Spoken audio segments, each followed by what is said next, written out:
gonna I don't want to put too much expectations on the stream. I kind of do though. If I can be honest, I want to put some expectations on tonight's live stream. We'll see how, yeah, I mean, hopefully some of you guys, regular Duck subs, are free tonight. You guys want to hang out for 5 or 10 minutes, whatever it is. Show a little love on that like button, guys. And we'll see, yeah, maybe YouTube will find some cool people in the algorithm for us. But I'm gonna put a poll question up. Which crown do we live under?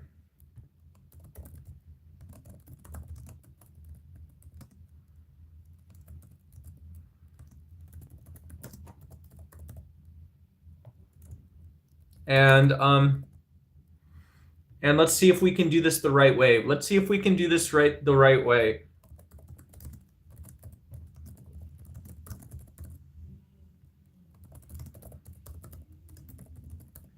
Who knows?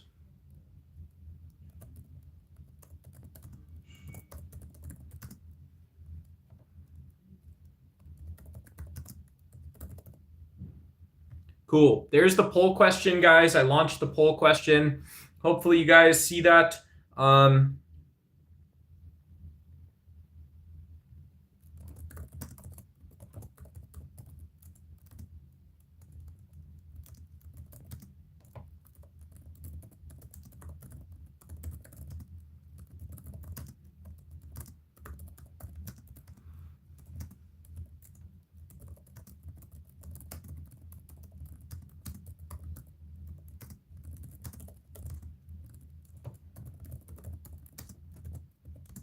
So I'm gonna see how this works. We're doing ye old white collar rich white guy grift. Cool. So the theme of today's stream is we're talking a little bit about one nation under what? One nation under what? What crown do we live under? What universe do we live in where we are searching for some higher power to appeal to in a society? So guys, this isn't meant to say, well, oh, Duck is this fake atheist. Duck is actually still Catholic, right? He's still following the papal seal. This guy's a lunatic, right? I'm not meaning to tell you guys who I am or who I'm not. I'm not trying to insist that you guys recognize me for who I am, but I did want to go live and talk about, well, what do you guys think? I really want to hear from you guys. Do we live under a crown? Do we live under some form of rulership? You guys, I know this is a little unorthodox. If you guys come in from the algorithm and, whatever, we're doing IRL style stuff, IRL streams. Guys, I'm having a coffee. I think it's to stay live for a little bit longer tonight, but I'd much prefer to hear from you guys. Oh, let's go. We got big DBSH in the house. We got the legend. I'm going to shout, I've never done this actually. I've never actually done this. I'm not going to cut corners on this. I'm not going to cut corners. This is all my love I can give to Mr. Daniel Beria. Daniel Beria, what's up? Game over, fam. Boom. When we got Daniel in the house, it's what's up. Hey, Dorito Chip, great to see you. Let me, I'll do the quick Dorito Chip, the world famous Dorito Chip shout out too. I'm going to stop you in self-grifting for myself. Huh? Bro, what's bro even saying today? This guy is coked out on Boog Shug. No, it's like 5 p.m. It's a little later than 5 p.m. where I am. I do have a little cup of coffee and stuff today though. So whatever. I appreciate if you guys take a second to carefully read the poll question. Carefully read it. Maybe consider kind of what I'm asking about. And I want to know what you guys think, right? That's how you guys get up here with me. That's how we get a good conversation. Maybe you guys just say this guy doesn't deserve to know. He doesn't need to ask what crown we live under. It ain't the 1700s. It ain't the 1800s. We ain't talking about the first time you read the Torah. The first New Testament Bible you get, and you're like, these Roman guys, they ain't nothing. For the first time ever, there's not superstitions in the Middle East, but you have the beautiful religion of Islam. Whatever.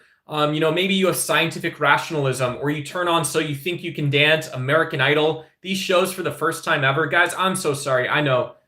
What's it supposed to be? You've got Tubi TV, you see iShowSpeed and Mr. Beast or something, but hey, now Mr. Beast, he's telling you, he's defining for you what humanitarian work is or something, right? We've never seen it done by somebody except by Mr. Beast. We've never seen it done except by Mr. Beast or whatever it is. So yeah, great to see you guys. And yeah, I don't know. I mean, if you guys are happy, are you guys happy living under Mr. Beast is evil? Yeah, dude. I mean, he's cool. I'll tell you why I don't say that. I'll tell you the only reason I'm not disagreeing with you, but the reason I don't say that is I loved Nadeshot. One of my best friends was in growing up. This guy I lived with in college. He's now actually a professional philosopher. Oh, thanks so much for a flower. Very generous gift. Thank you so much, CPS. I appreciate that, dude. Thank you so much. But yeah, my best friend in college growing up, he's a professional philosopher. He loved Nadeshot. He was really good. He was always the top ranked leagues in Halo, Gears of War, Call of Duty. He's very good at those games, but he loved Nadeshot. And I think people like Mr. Beast and Nadeshot, who are really great leaders, really great at putting together visions, really great at supporting these sort of, they go into these topics, supporting the overall growth. Even when Nadeshot, this is kind of gross, but even when he was oh, thanks so much for the thumbs up. Even when he was still this gross, kind of whatever. He's a teenager. He doesn't know how to compete. He knows how to win sometimes, but not always. He's still this guy. He's still supporting Call of Duty, on Twitch. He's still supporting Call of Duty with 1,000 Twitch subscribers. So I think that's one of the reasons why Nadeshot was successful. I don't know that even though Mr. Beast doesn't look like it, I think he does some of the same stuff. So I don't know that I would put, him in the same camp as Saint Teresa, but I'm not going to say that Mr. Beast was evil because I don't know him. Yeah, he is still my friend. Yeah. This is one of those things when you guys get older, when you're my age, I'm 36 years old.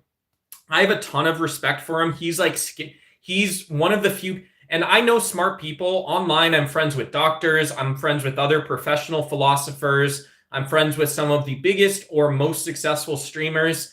My small little stupid channel, whatever. I'm not claiming to be part of the Illuminati or the elite. No, but when I walk into a room, I can get 5 seconds of FaceTime with some pretty good content creators or whatever.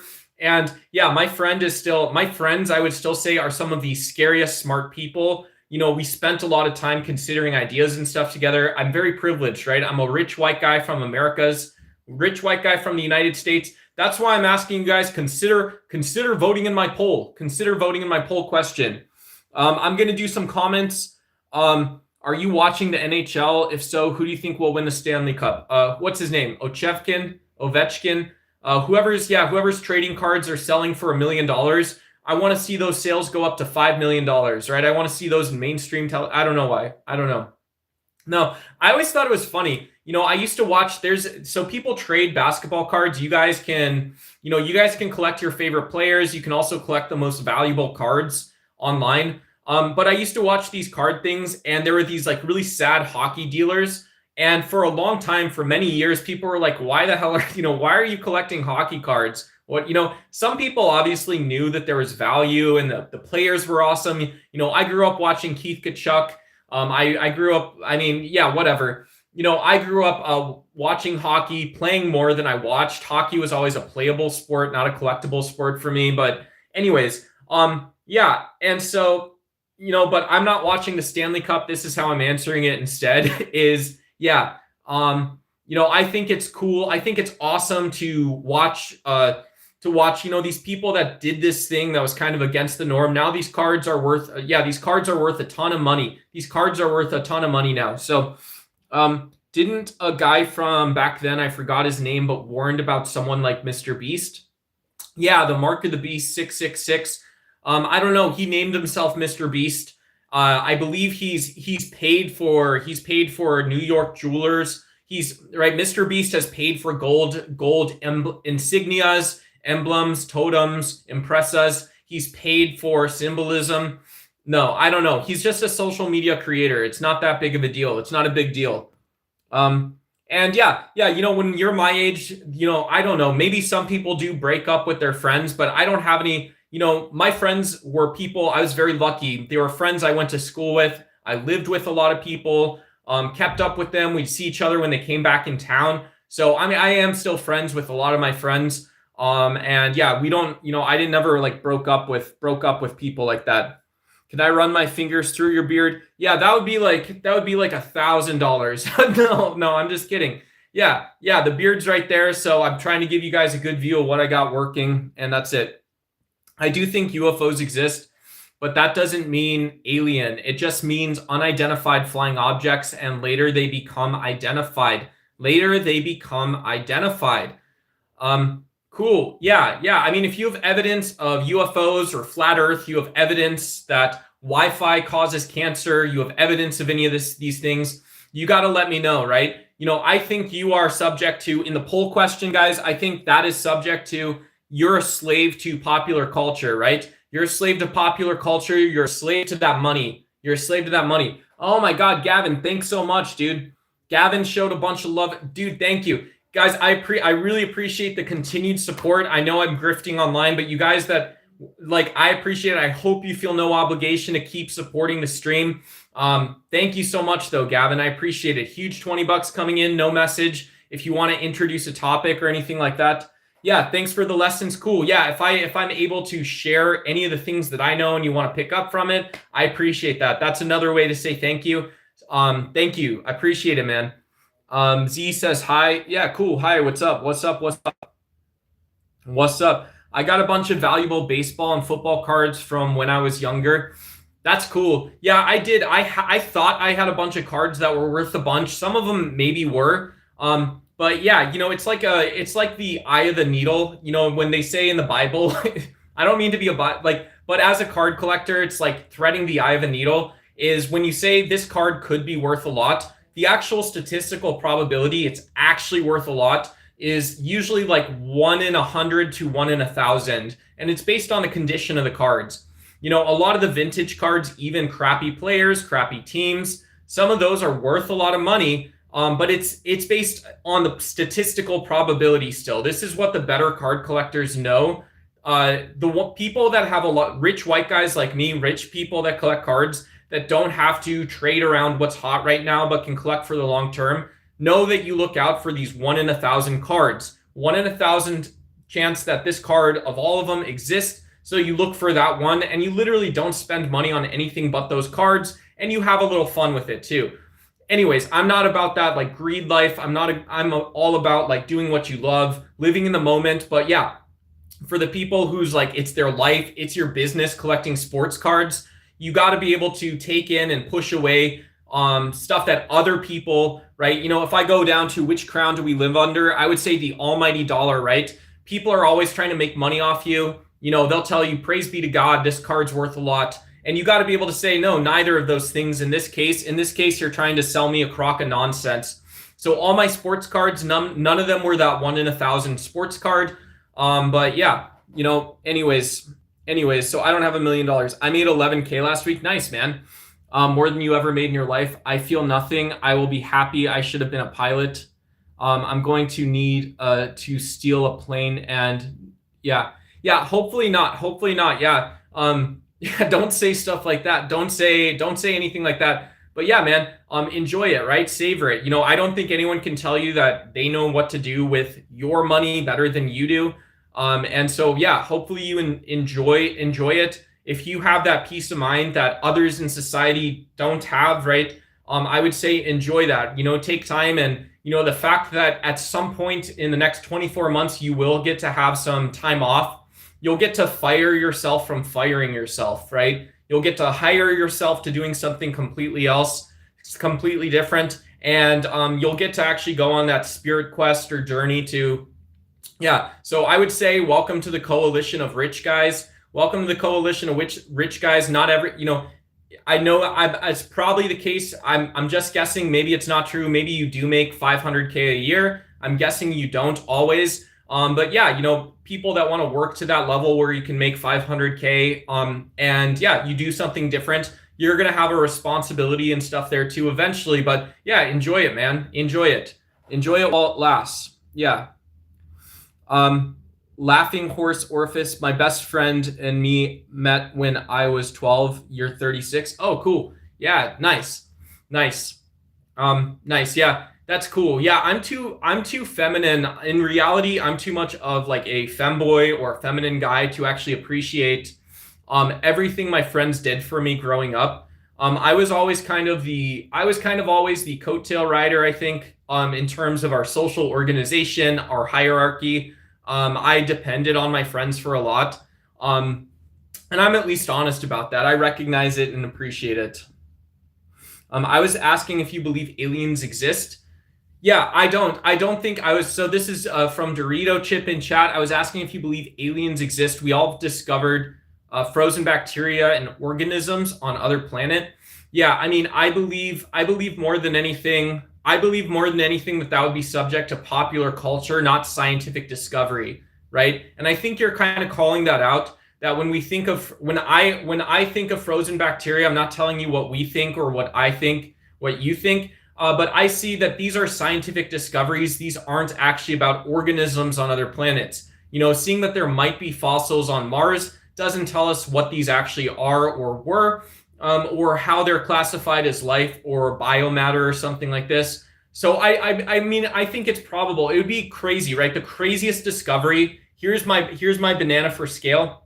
The craziest discovery I think is possible is that it is common that when there is life in the habitable zone like Earth, that it just is the case that for some reason in physics in the universe, there's life on other planets, right? And these are your neighbor planets. Even if they exist on average millions of years apart, it's unlikely they ever meet, billions of years apart.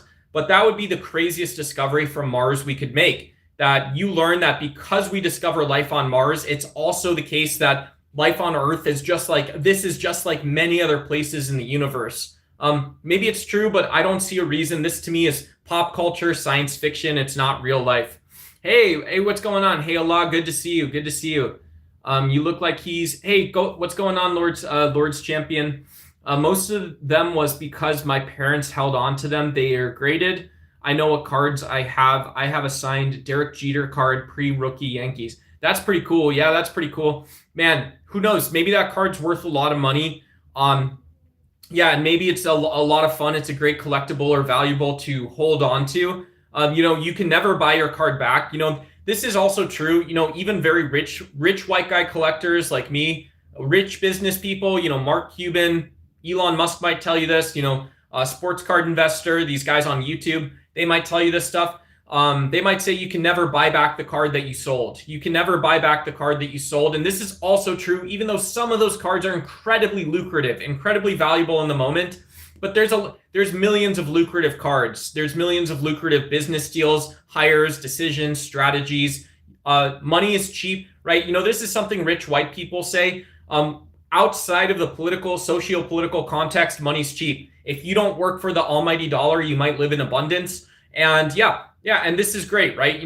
There's millions and billions of people that do that, right? There are millions and billions of people that do this kind of stuff. So I would say when you're talking, one frame of reference or framing for it is that if you guys are good Christians, you guys are maybe not Christian, whatever your religion or worldview is that you can just know something about a sports card.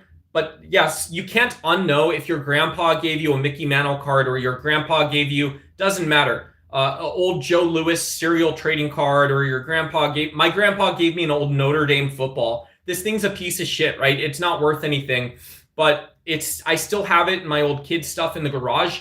The Notre Dame football my grandpa gave me, my Catholic family, that's grandpa right there. I can't unknow that my grandpa gave me this football because we're Catholics, because we worked in Catholic stuff, whatever. That's how that is. So, so you can't unknow that. And, that's why that artifact works for me pretty well. I don't plan to sell them. Cool. Yeah, hang on to it. Good evening, Ducks Wine community. Yeah, what's up? I don't know value and why I buy as a child. I'm just lucky my parents were middle class and collected them for me. Yeah, our parents all live under the same crown too. Our parents all live under a crown too. Right now at the poll, given the poll question too, 31% say God, Jesus, Allah, Muhammad, and David. So peace be upon them. Yeah, the great religious traditions, Confucianism. This isn't a place to debate theology right now. But yeah, you live under the values and the culture that supports the government and the society. But it's the values, right? These things are pervasive. It's kind of sunny side up optimism. What happens? What would happen if there was a famine in Oklahoma? They made this movie called Civil War. They showed the Americas in a civil war. But what would happen in this case? What would happen if China went through a famine? What would happen if Europe went through a famine? Russia, Ukraine goes through a famine. South America, the Americas, a big famine. Literally, I'm saying a famine, starving people, guys. Don't overcomplicate it. The way to not be a dummy on this is to just take it for what it says.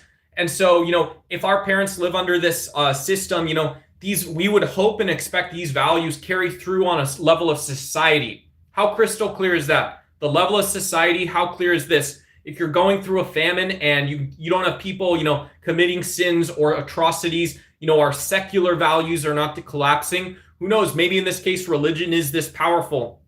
Is this the case, right? Peace be upon them, Confucius and Buddha and all these other people. Maybe it is the case, right? And then 46% say none. I ain't no slave. Yeah, good on you. Think for yourself. Be a critical thinker. The almighty dollar. Yeah, keep it all. None of you guys have said the almighty dollar, which is amazing to me. Who knows? Maybe I have, this algorithm, the 4 people that are here, the 13 people that have stopped by so far tonight have, 7% now. Yeah, you guys have all, I'm talking to the small neighborhood in Cuba, which is off the grid, which is a communist utopian paradise. Maybe, I don't know, the Vancouver commune, New York artist communes. You guys are saying, yeah, hey, nobody's a slave to the almighty dollar. Okay, cool. I learned something new every day. Color me stupid or color me surprised. And then popular culture, 21% say, yeah, it's money, moron, money, you idiot. Yeah, we are all paying for Yeezys, we're all paying for Nikes, we're all paying for fancy electronic devices. But do you know why? It's so other people recognize and appreciate us. I don't know, maybe. This is the true values we live under, the system of government we live under. You can't replace sentimental value. Yeah, that's absolutely right. The other is driven back underground. Hey, what's going on, Sayafu? Sayafu. Plants are living things. Animals are living things. You eat plants. That's the principle. What's the difference? Yeah, as a vegan, I would say there is something about, mammalian or animal nervous systems that seems very obvious in a moral standpoint. I'm not trying to undermine your question. Hey Allah always comes in with some of the best. Hey Allah always comes in with some of the best questions a person can ask, right? A person doesn't ask these types of questions in bad faith. And it's because they're good faith that is why they're such good questions, right? Good questions from an amazing human. But I would say, yeah, I would definitely recognize and make sure you guys can see that, my vegan position, why I'm vegan, since you guys are asking, is because, yeah, coffee bean doesn't have a human nervous system. I still think it's a moral question. I think because humans are consumptive, my moral principles seem to stop, even if my moral considerations don't stop. But the ones I express most readily do stop it, like animal nervous systems. This includes insects, fish. Sorry, guys. Yeah, I don't like eating honey. I've accidentally had honey a couple times as a vegan. Yeah, and I didn't feel good about it. One time I bought granola deliberately that had honey in it. I didn't feel good about it, so I stopped doing it. I didn't do that again. The animal is alive, the plant is alive, you are eating a living plant. Yeah, soybeans are worse than others. Yeah, and there's not a good answer. You're absolutely right. Minimalism, fruitarian positions, these speak most deeply, breatharians speak most deeply to this exploitation position. But we've also seen people die from their breatharian religion. From breathe religions, we've seen people die. So I don't advocate for that. I'm not a medical professional. I know you can be healthy, right? These are more excuses, or there's some moral truth in there. I know you can be a vegan, and I believe that reduces suffering and produces better health outcomes. So I can advocate being a vegan. Do you think tigers are killers? No, I don't know what that means. I wouldn't know. Yeah, a tiger. think tigers are beautiful animals, right? I think if I'm intervening in their ecosystem, and I cannot describe their ecosystem, their ecology, their habitat without intervening, then I'm not giving it the same moral credit I give to my judgments about humans. So I don't think I would judge a tiger as a killer or a predator or a hunter or a living sensing being. You're asking about one subset of tiger behavior. That's not accurate. Hey, thanks for the sparkles. Thanks for the sparkles. Oh my God, combos times five. Let's go, baby. Thanks so much, dude. I appreciate it, man. Very generous. Yeah, maybe you can be a vegan, maybe you can't, but yeah, there's something about my beard. Yeah. It's got that sheen to it. It's got that sheen, that shine. Let's go, baby. You run your fingers through my beard again. Maybe. Hey, you're getting there, right? You're getting there. No. You guys are gonna turn me I'm gonna be like a what's it called? One of these adult dancers or something. I don't know. What do you call them? I think you call them strippers, right? Adult dancers, these people that dance for the boys. You can go out for a night on the town, boys, girls, they don't care, right? Whoever you are, right? You're same thing, right? Same thing. You're different. No, you're not. Same thing. No, but I could be, right? It's my time on camera. So you guys keep sending in the donos. Who knows? Maybe. You're a slave to money. You chased it your entire life. It's led you nowhere. We've wasted our entire life. I've wasted my entire life. I was valedictorian in high school. My ego kept me from learning anything actually important. The almighty dollar has my vote in the poll for sure. Yeah, I hope I would hope, right? I would hope that there's productivity. I don't know. I'm a negative Nancy, right? I can't tell you how you feel or don't feel. The reason those emotions resonate with me is one of the reasons those emotions resonate with me is because right?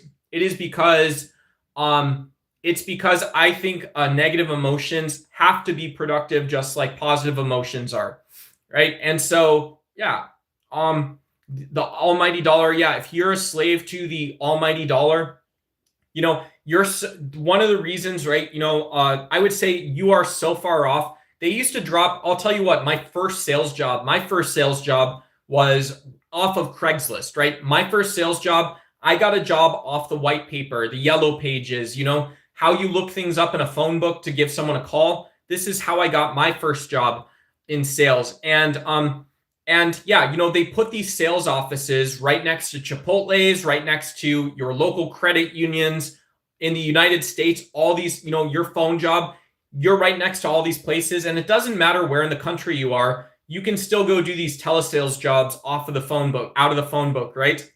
And it's still true in 2026 in some regard. Anybody with $5,000 startup capital can be a founder. They can start up a business and hire sales teams and stuff like this. So, yeah, I think as you're developing sort of in a career or your own self-recognition, I would hope that you don't have that level of despondence.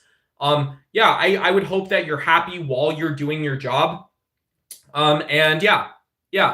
And that's it, right? Because the problem, right, the gas pedals and the brakes and the boundaries and the problems you solve, whatever. I'm not going to go further on this, but I'm sorry. I just think those things are found and appreciated in a sales setting.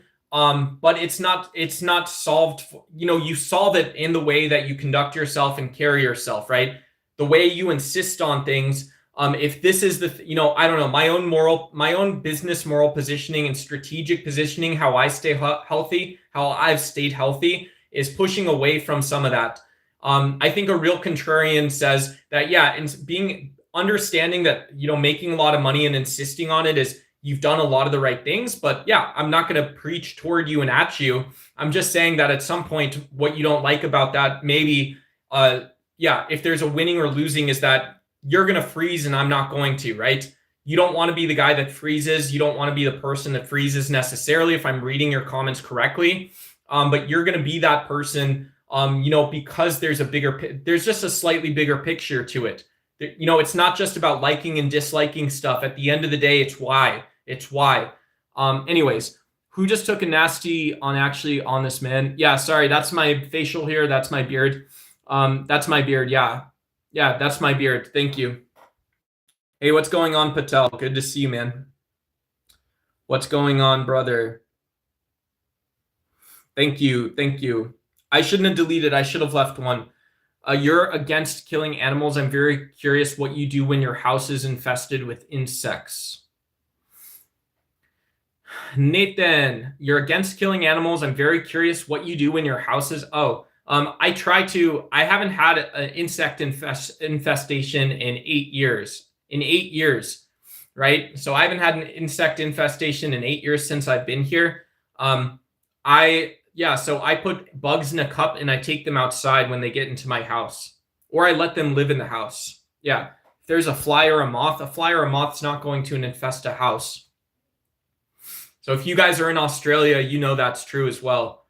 You too, bro. Yeah, thanks, man. Thanks, man. So at the poll so far, we're split 38-38 to you guys don't got no kings. You guys are under the crown of God Allah. David, peace be upon him, 8%. 6% say the almighty dollar. And 19% say it's because of popular culture. It's because popular culture. It is because of popular culture. It's because of popular culture. Yeah.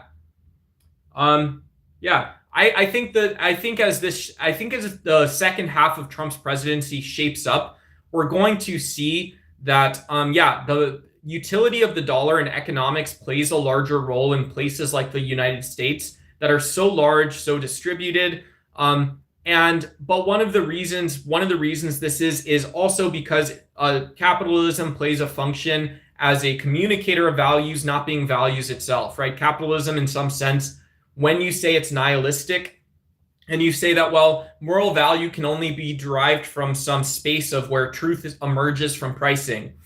I know that's going to bother some people. But again, I would try to get this back to the fact that in very wealthy Western capitalist societies where rich white guys like me exist, we still can ask in that system, if that is morality, why do some people still not have a voice in justice? Why do some systems seem to lead out front and scream into what moral seemings and justice is about?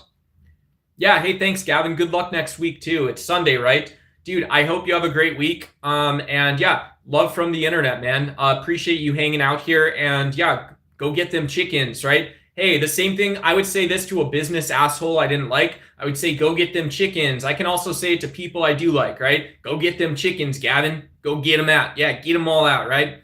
Make sure you get through it.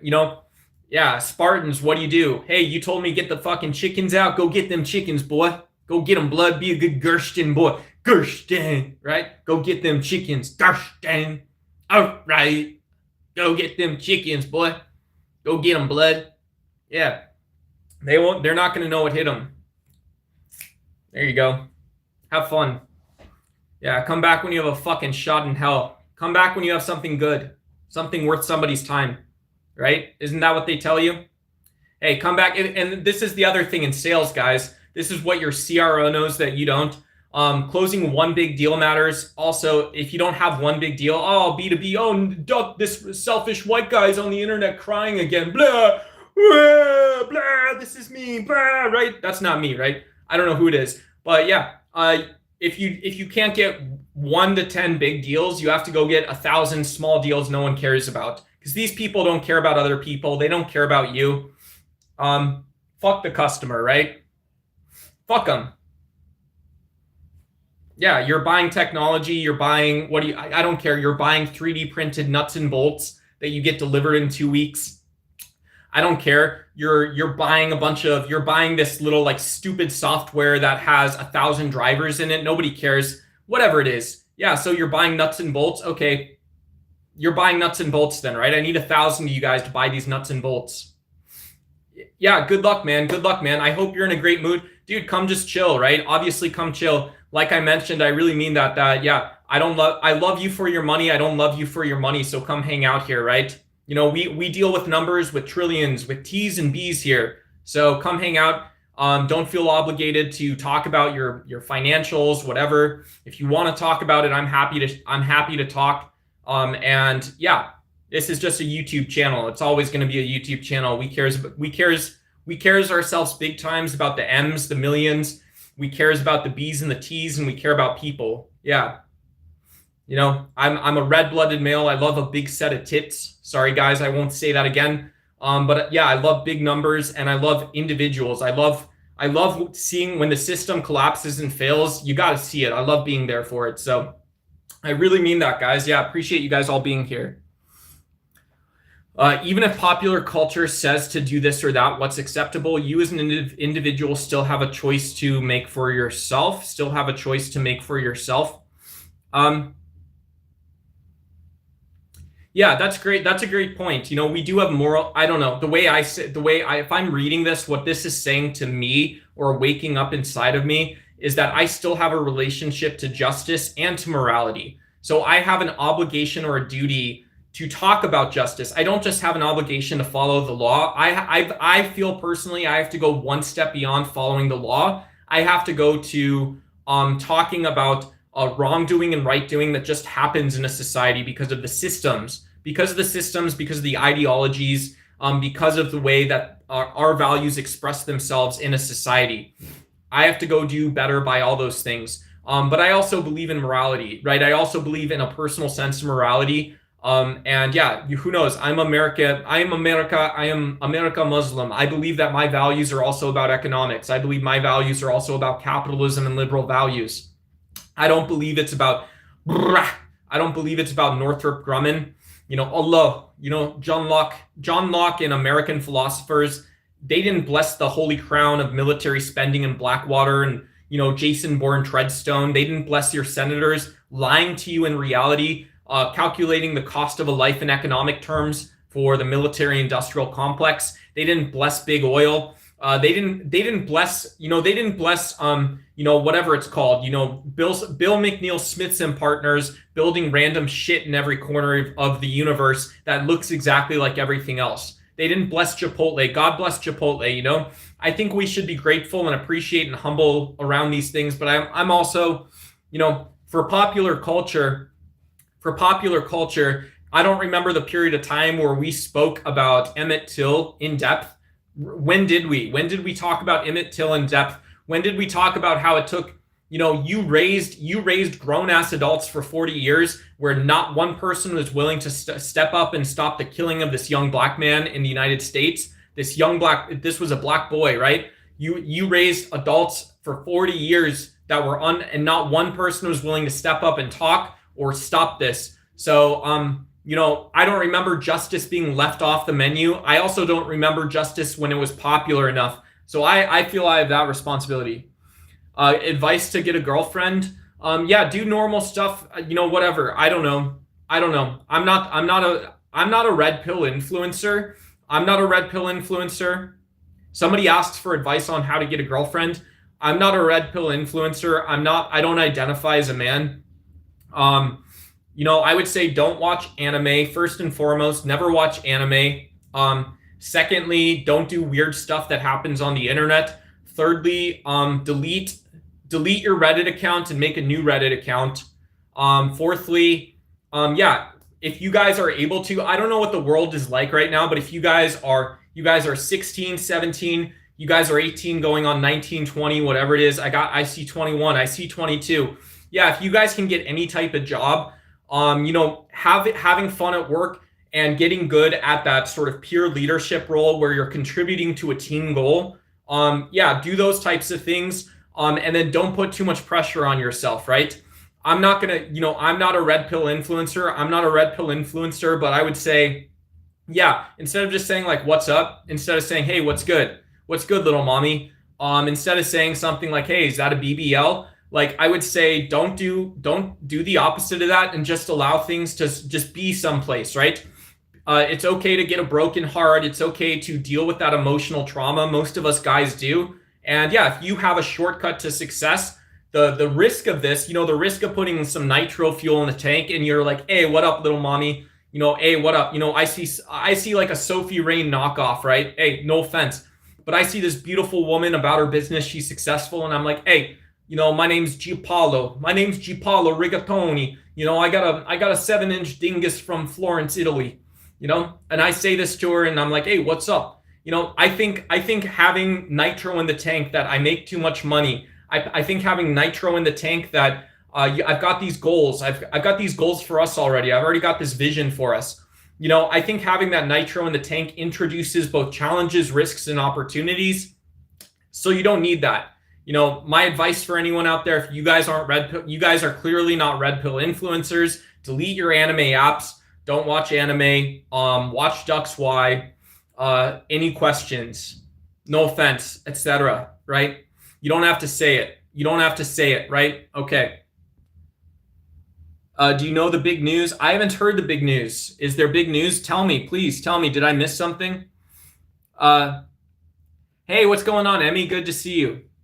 What's going on, Emmy? Good to see you. This guy definitely crushes Blue Chews.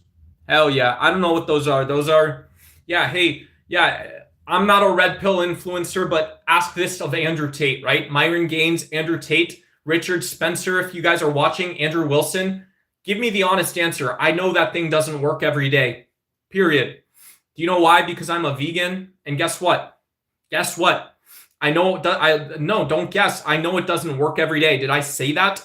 I said I know it doesn't work every day. So you're talking to your audience about selling this and that XYZ and the other one and the other thing. Notwithstanding, it does not work every day. Could you show me the house painting behind you? Yeah, this is from Grandpa. This is from Grandpa. This is from Grandpa. So I can post a picture of it. Let me do this.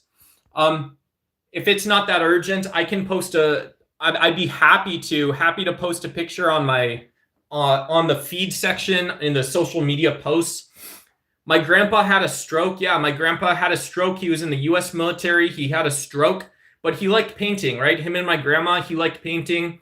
And so we're trying to, in some sense, like just generally, you know, I'd rather just take a good picture. If you ask me for something, ask me for content, I'll make the good version of it. You love anime? Hey, shout out to you. Yeah, shout out. Anime is cool. Yeah. Anime is awesome. That's cool. My friends in high school watched anime. I didn't have cable growing up, right? I didn't watch Dragon Ball Z. I didn't watch Dragon Ball Z. So I never had it. Didn't notice it. Didn't notice that it became so popular. I wish I had. You know, I watched Yu-Gi-Oh growing up. Yu-Gi-Oh is a TCG now. TCGs were really cool. I watched some Pokemon with Ash Ketchum. I played Pokemon on Game Boy. Rich white guy stuff, right? I did all the rich white guy stuff growing up. Rich white guy stuff growing up, right? I think most women want a man. They don't want boys. There's a huge difference. Yeah. I don't know. The most I can hope for and wish for is that I can offer some kind words to the women in my life, right? Irrespective of the relationship, saying that, hey, I hope I represent not like a masculine ideal, but I hope I represent like a good guy that just exists and doesn't have ulterior motives for talking to you. And this isn't because I want you to introduce me to your friends. It's just because people have these relationships in a society, right? People have these relationships, and it's so stupid that we have to drill down. From my perspective, you guys see the neck, the set neck on this guy, this absolute chud in front of you, this absolute unit. You know, I think it's so dumb we have to drill into like what hyper masculinity actually is in order to define the social norms and values. What does that even mean, man? Yeah. Thank you, Scott. Yeah. I hope my grandpa was happy. The hardest part, I was a kid. I didn't understand it, but favorite Sopranos episode? What the fuck do you want to know for? Yeah, it's the one with Tony. No, I haven't seen all the Sopranos. I'm sorry. I haven't seen all the Sopranos. But yeah, my you know, the saddest part was seeing as my grandparents got older, they had to live apart. So that's cool. Welcome to the healthcare system of the United States. Assisted living in the US can range from like very bare bones, like $3,500 a month, up to like 10,000 plus a month, right?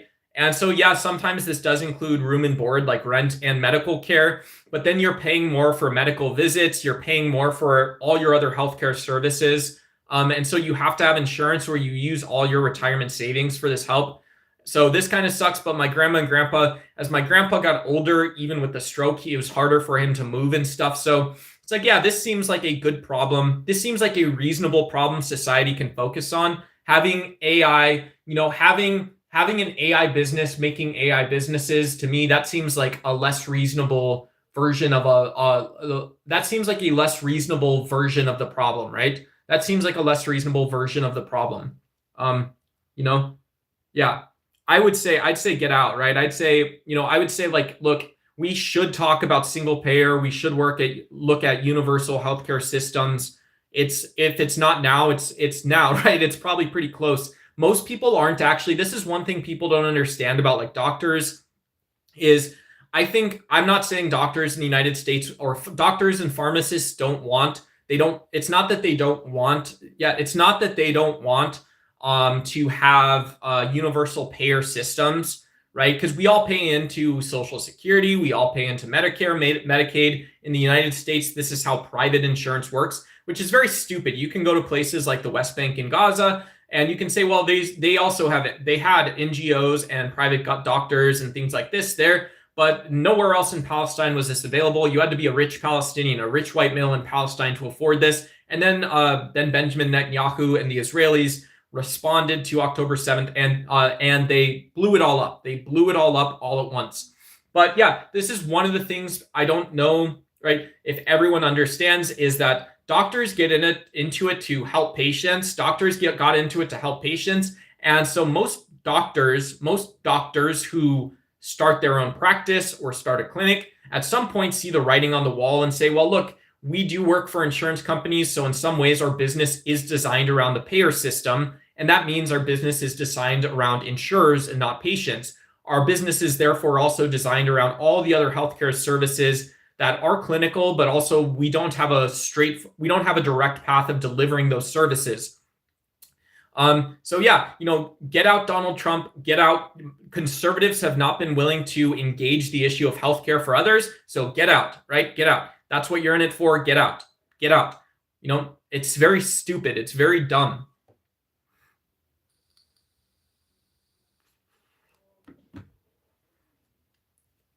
What do you think this is? Yeah, this my nicotine spit. Nicotine spit right up in here, boy. Right up in here, blood. I shipping on my backwash split. Am I the Wolverine? No, I'm becoming the Punisher. Yeah, I am becoming the Punisher. Yeah. Hey, what's going on, Cranky Mullet? Good to see you. Cranky. Senior Duck reporting for duty. What's up, Crunk? How are you doing? How are you doing? Hopefully you're having a great day. Hopefully you're feeling smart, feeling you. Walking the dog, hell yeah. He's mostly just a condescending arse. Hey, what's going on, May? Great to see you again. I've heard there's lots of homeless people in America. I've also learned that many people between the age of 20 and 40 have died. Is it true? I don't know. I would need to see the statistics for it. I think the experience of young people, one of the reasons affordability became a topic in America to talk about was that affordability is seen as a way to support AI and energy and military spending, right? If you don't have other consumers to buy AI products, at some point it folds enough that it cracks and you see a recession. So it's alerting people to the ongoing problem that's happening in America economies. And so I think America's economy is efficient in ways people don't recognize, and it's inefficient in other ways. I don't see I personally, in my American view, I don't see a problem saying that, well, Amazon's a cool company, Google's a cool company, but we shouldn't let these companies get away sort of exalting themselves, saying we have an opinion about buying sustainable robotics companies, but we don't have an opinion about circular economies inside of our own country. Get the fuck out. Who are you, right? You're sitting there watching the GOP turn into MAGA republicanism. You're watching these know-nothing, do-nothing Democrats spending the same dollars and cents on the military. And Jeff Bezos, you're out exploding rockets. like obviously there's the more mature way to handle this, but there's also this obvious, when you haven't heard it before, and you see everything else that's going on, there is an instinct to react. And part of this is because, whether it's fair or not, I do feel like the people plot against these big systems that fail. That at some point you say, well, it's not that inefficiency exists in the economy. You are the inefficient one, right? Right? You are the one that's inefficient. And so, yeah, in a common sense method, I think when people have better levers of economic analysis, better ways to evolve their own understanding of the economic system we all live in, things go better. But yeah, you're from Deutschland. Hey, what's going on? Hey, what's going on? Good to see you, Lurie. Good to see you. I watched this. I think he's German. I watched this German guy. He does boxing classes. He dances. He's very cool. Yeah. I watched this one German guy. He's very cool to see. And yeah, shout out. I'm in Arizona in the Southwest United States. So never been to Deutschland. I've been to Italy, and I've been to France. And I've been to France, those two countries. But hello to Deutschland. Yeah, good to see you. Good to see you. Good to see you. Mental illness is bad in America, creating Karens. Yeah. Saying people are of sick minds, not of sound mind, versus saying they have symptomatic mental illness, two different things.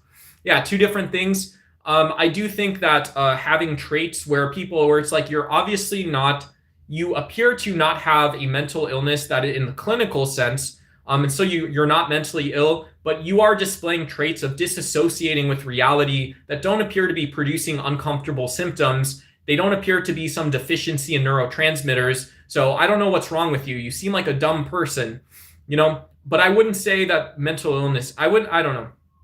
Yeah, Karens. Yeah, Karens are, having unhealthy emotional reactions and responses to stuff. These are all things. Many people are dying because of obesity. Yeah, absolutely. Absolutely. Makes me hungry just saying that. I want to go eat. I want to go eat. I want to go eat vegan tacos now. I want to go eat vegan food now that you mentioned that. I hate it. I don't know why I have to be this hyper masculine male all the time. I don't want to be this way. I hate myself. I want to watch Harry Potter. Let me tell you guys my wishes. I'm like a puppy. You guys aren't red pill influencers. I'm not a manosphere influencer. But let me put up these are my recommendations for myself into the future. I want more Nike sneakers. I want more vegan steak tip tacos. No Bessie, but I do want the taste of Bessie in my mouth. I want to take boxing classes. I want to take MMA classes. And then when I'm done with my day, I'm done studying quantum physics. I'm done taking business management classes. You guys have taken business management classes before? Okay, idiot. You haven't? Okay, so when I'm done with these things, I want to come home. I want to be done with this hyper masculine nonsense. I want a Snuggie. I want pajamas. I want 10-year-old pajamas. I want a comfortable bed and blanket. I want some vegan cookies. I want to watch Harry Potter. I'm a 36-year-old male. I want to watch Netflix. I want to watch Harry Potter. I want a new television show or movie every 3 months.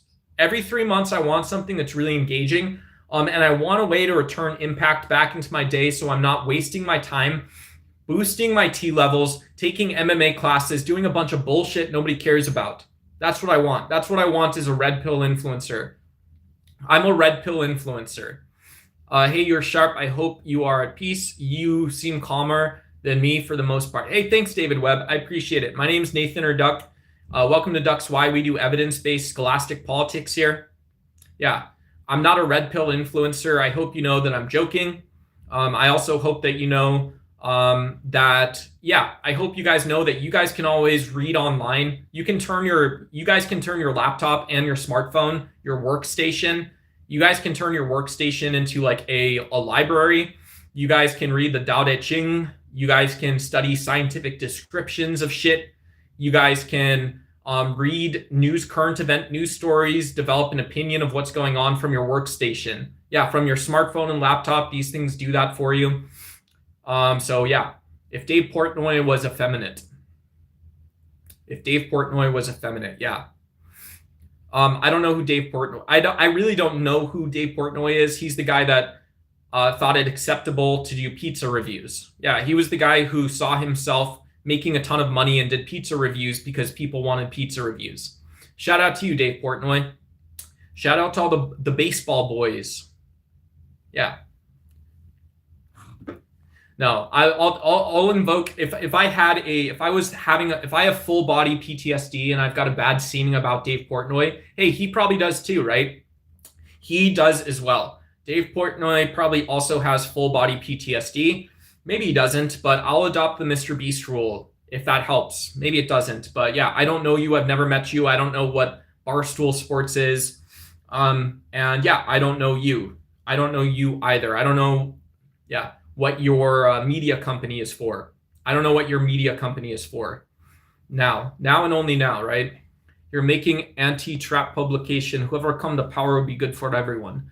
The American president wants to wage war on Islamic countries for ridiculous reasons. You're talking about the system. You're talking about democracy. Yeah. So here's a way to put a bow on this stuff. Here's a way to put a bow on what's actually happening in the world right now is you would imagine that there's enough down pressure and out pressure to contain bad decisions in a democracy. And to be sure, just to be clear, to take it off the table, Donald Trump didn't himself vote to spend more money on the military, but he sure as hell voted to use every tool in his power to accelerate it. That's how small and impotent this man is, because he's violent, because he's hateful, and his ideology and presidency is based on hatred. It's based on the expression of violence. As a president, everything he's done is based on an expression of violence. Nothing's going to change that. When we as individuals make the decision to refocus and double down on efforts to ensure we are not taking unnecessary life based on our lifestyle, and we're also producing the most enormous wealth the world has ever seen. We're building the best bridges in the education systems the world's ever seen, and we're focusing on only the big problem, the trillions of dollars we waste on oil and military every year.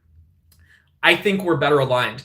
To say that Donald Trump has tried to derail democracy from just the small vantage point of watching the shit show that is MAGA, the clown car pull up, it is an understatement of the century, perhaps. I can't think of a person who's taken such drastic steps to eliminate freedom of choice, to violate inalienable rights. Yeah, really challenging that word. Great job, Don, right? It's amazing to me. This is something that your dipshit, 401k drill instructor in the military would tell you can do, right? Is there such a thing as inalienable rights? Why don't you go ask, right? Why don't you go ask if that's true? And you'll see how true it is, or if it's true, and what you pick up and learn along the way. So the fact that Donald Trump is about on this level, but he's got budgets, he's got a cell phone, he's got a Rolodex. I don't have a lick of respect for that. If Donald Trump was a real man, he'd own up, he would share with others the problems he can't solve so that they could individually contribute and pitch into those things. Yeah. I'm sick of it. We don't need hyper masculinity. We just need passion. I think we need to make justice popular again. Make justice popular again. Make it so you people can separate their morality from horrible things that are happening, so they get sick of hearing their own voice. I've been going for an hour today. I'm on 4.5 hours of streaming today. Maybe I should probably be more sick of hearing my own voice, but I'm a narcissist. I'm a rich white male. We should, Donald Trump, I would wonder, Mr. President, what can I do to shut up? Both of us, because I know your voice is not the one I want to hear. I know my own voice is not the one I want to hear. So when we both accept this, when we both say, because we're good Christian men, we're good Gershton man, because we've got these tears, like God's placed both of us alongside one another, and we both have tears in our heart, the tears of cherubs, the tears of angels, right? Who do we hear, right? It doesn't matter. You can go drive the sky blue teal sort of reflective gradient Lamborghini today, Mr. President, and I'll go do the same, right? I'll go do the same. And yeah. And so, both of us can shut up and we can get back to talking about solving the problems that us as men want to solve. How's that sound? How's that sound to you? It sounds to me like we got a plan on our hands, brother. Sounds to me like we're going places. Sounds to me like we're standing up. Sounds to me like we're done laying down. Sounds to me like we're learning on being insistent with one another. Sounds to me like the rest of it don't even matter, does it, sir? Sir, does the rest of it matter? Hell yeah. Let me see it. Let me see it. Yeah, I'm a manly man. I've had my T boosted the last 4 years watching your dumbass try to stumble around and, basically, dick down on a rubber ass to try to solve these problems, man. Hey, I'm sick of it, right? I don't mean to be vulgar, but I'm sick of watching this, sir, Mr. President. It's embarrassing, right? We've all done that. We all do that. Us as guys, we know how that is. But I'm sick of watching it. So how do we shut up together? Man, give me that answer, Mr. President. Give me that answer, sir. Give me that one. Let's check the poll question, guys. Seeing the poll results, 37% say we live under a religious crown of God, Jesus, Allah, Muhammad, peace be upon him, or David. And so our moral values, our moral and justice values ultimately come from above, not from below, or they are below. Same above, same as below. Cool. I don't know where that places the library, but alas, here we are. 44% give the correct answer. They say none. I ain't no slave. Hey, good on you. Jean-Jacques Rousseau told us man was born free, yet everywhere is in chains. Beautiful poetry from the man himself. So I don't see anything wrong with that personally, but there we are. 7% say the almighty dollar. Cool. Yeah, hell yeah. And 11% say popular culture, money, moron. Yeah, our good friend of the channel, Gavin, did mention that, I'm not going to spill his business, but he mentioned, yeah, being successful in life. It does make you feel, even when you got what you asked for, got what you wanted. It can certainly make you responsive to the almighty dollar. It can make you feel like this is what guides our decisions. Hey, for better or worse, for good or bad, whatever that is, hey, there we are. There we all are, guys. There we all are. There we all are, guys. Yeah, absolutely not.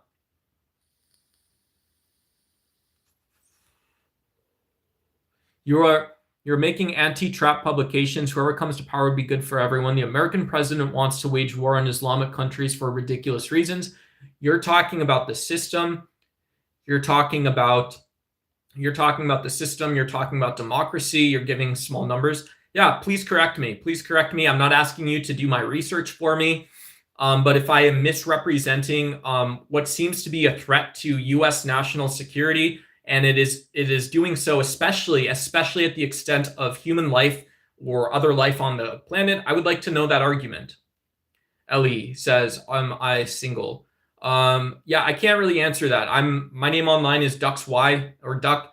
Shout out to you, but yeah, I don't know you. I don't know how old you are, and even if I knew that, I still wouldn't answer the question. But I appreciate asking. I appreciate it. I take it as a compliment, I think. I'm not a red pill influencer.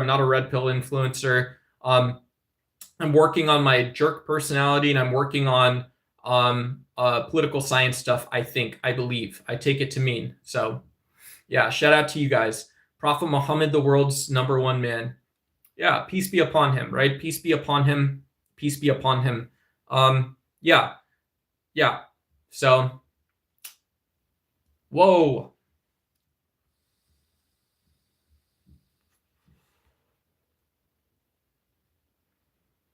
Yeah.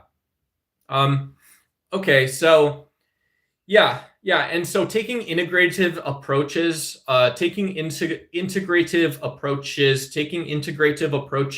where you can say you can borrow from the best systems in the world. You can borrow from the best systems of the world, and then it just so practically speaking, it happens to be the case that so much mess gets in there that we end up with xenophobic ideas. Instead of, as a Buddhist atheist, I might say, instead of being anti-religion a little bit, or anti-dogma, however you want to weigh that one out, instead of being, in the US, I would say anti-religion, as well as very broadly accepting of values, plural values, and things like this, right? All of these sort of consistent ideas.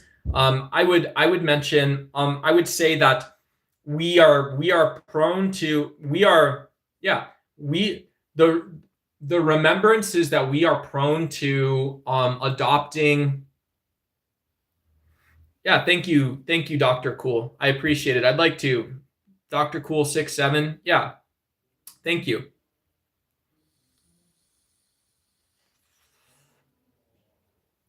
I think we're prone to finding truth for praxis, maybe finding truth for reasons of praxis or realpolitik. There is a form of bias where we want to see ourselves winning. And this always happens in identity politics. In identity politics, in ideology, we're prone to see ourselves winning, whether we see ourselves as a part or separate from the whole. We are in opposition to a circumstance or a world into the future, a world unto itself. And it doesn't matter. It becomes less true if we have a bias or preference. We like those things. We become less prone to actually adopting, maybe, I don't know, check my math here. Check my math here.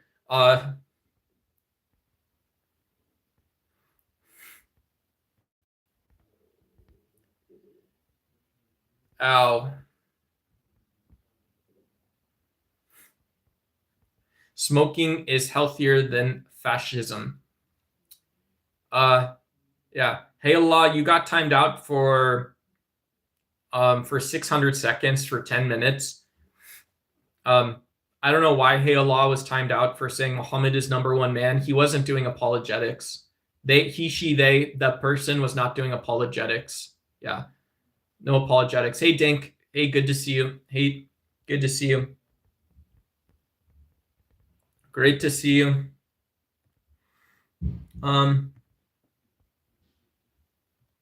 Yeah. Yeah. So check my boy math. Check my American boy math. Take me on a trip. I want to go someday. Take me on a trip. I want to see LA. I really want to come kick it with you. Yeah. But I think when you watch Barstool Sports or whatever it is, Dave Portnoy, you see these morons out there. This guy's such an idiot. This guy's a dummy, right? Dave Portnoy, you guys know this, right? You guys already know this, but you watch these people and they're willing to go repeat the values of other people out in the world, all the stuff. And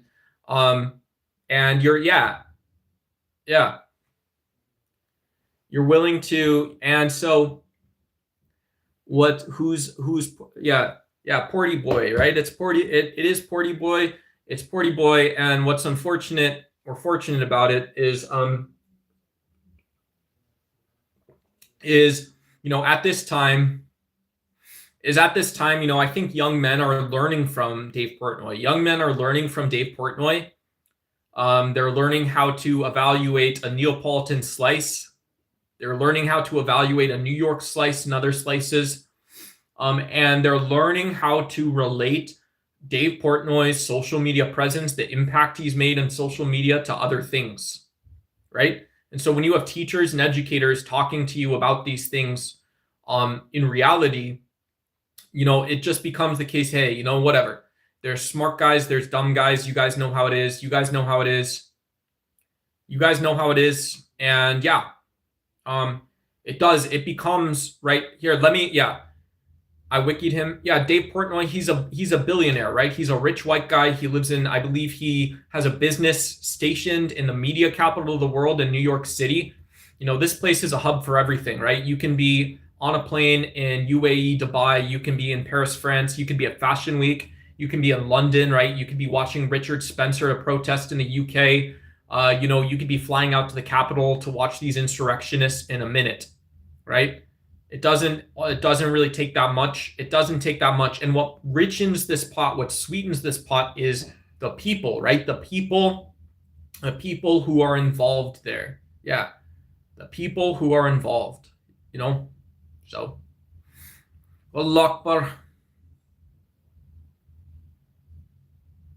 It isn't for kids, right? It isn't, it's not these places, these sort of always evergreen websites, they're not for kids. They'll lie to you. They'll say, hey, they are for anyone. They are for kids, this, that, and the other. And that's the reality is they're not. The reality is they're just not. All right, guys, I'm going to, because I'm a rich white male, I'm going to keep the stream going for a little bit, but we are going to make a quick upgrade. I'm going to go ahead, plug my Chromebook. I still got to do the hardware reset. On my Chromebook, or figure out if I got the drivers wrong or whatever it is. I'm so sorry. Yeah, once again, I'm so sorry. But yeah, again, I do love a good laptop.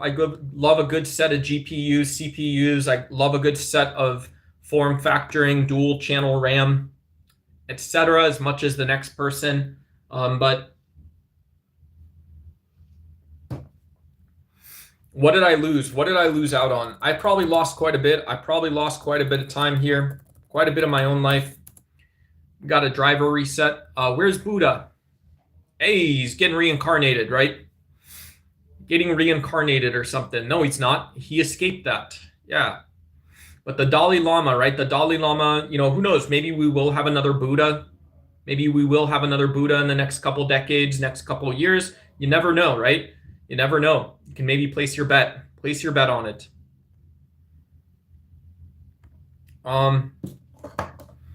Let's see. Snarl, sniffle, guys.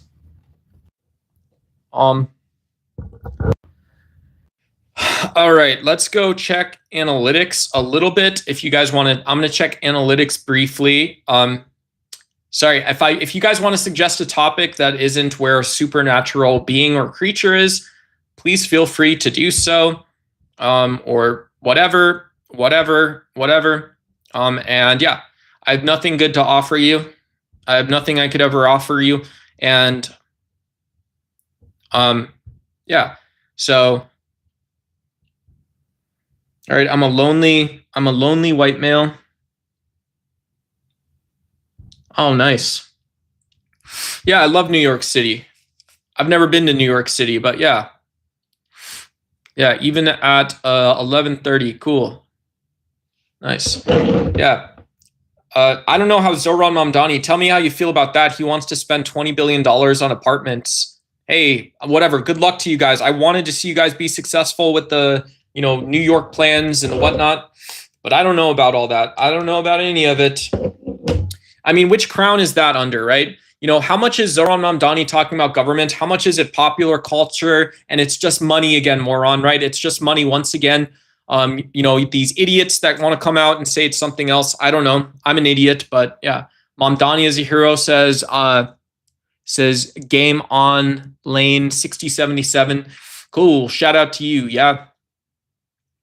That's cool. Yeah. I mean, I want to see it work. I want to see them try it. And I want to, it would be great. Yeah. If you guys want to try that stuff out for all of us, good luck.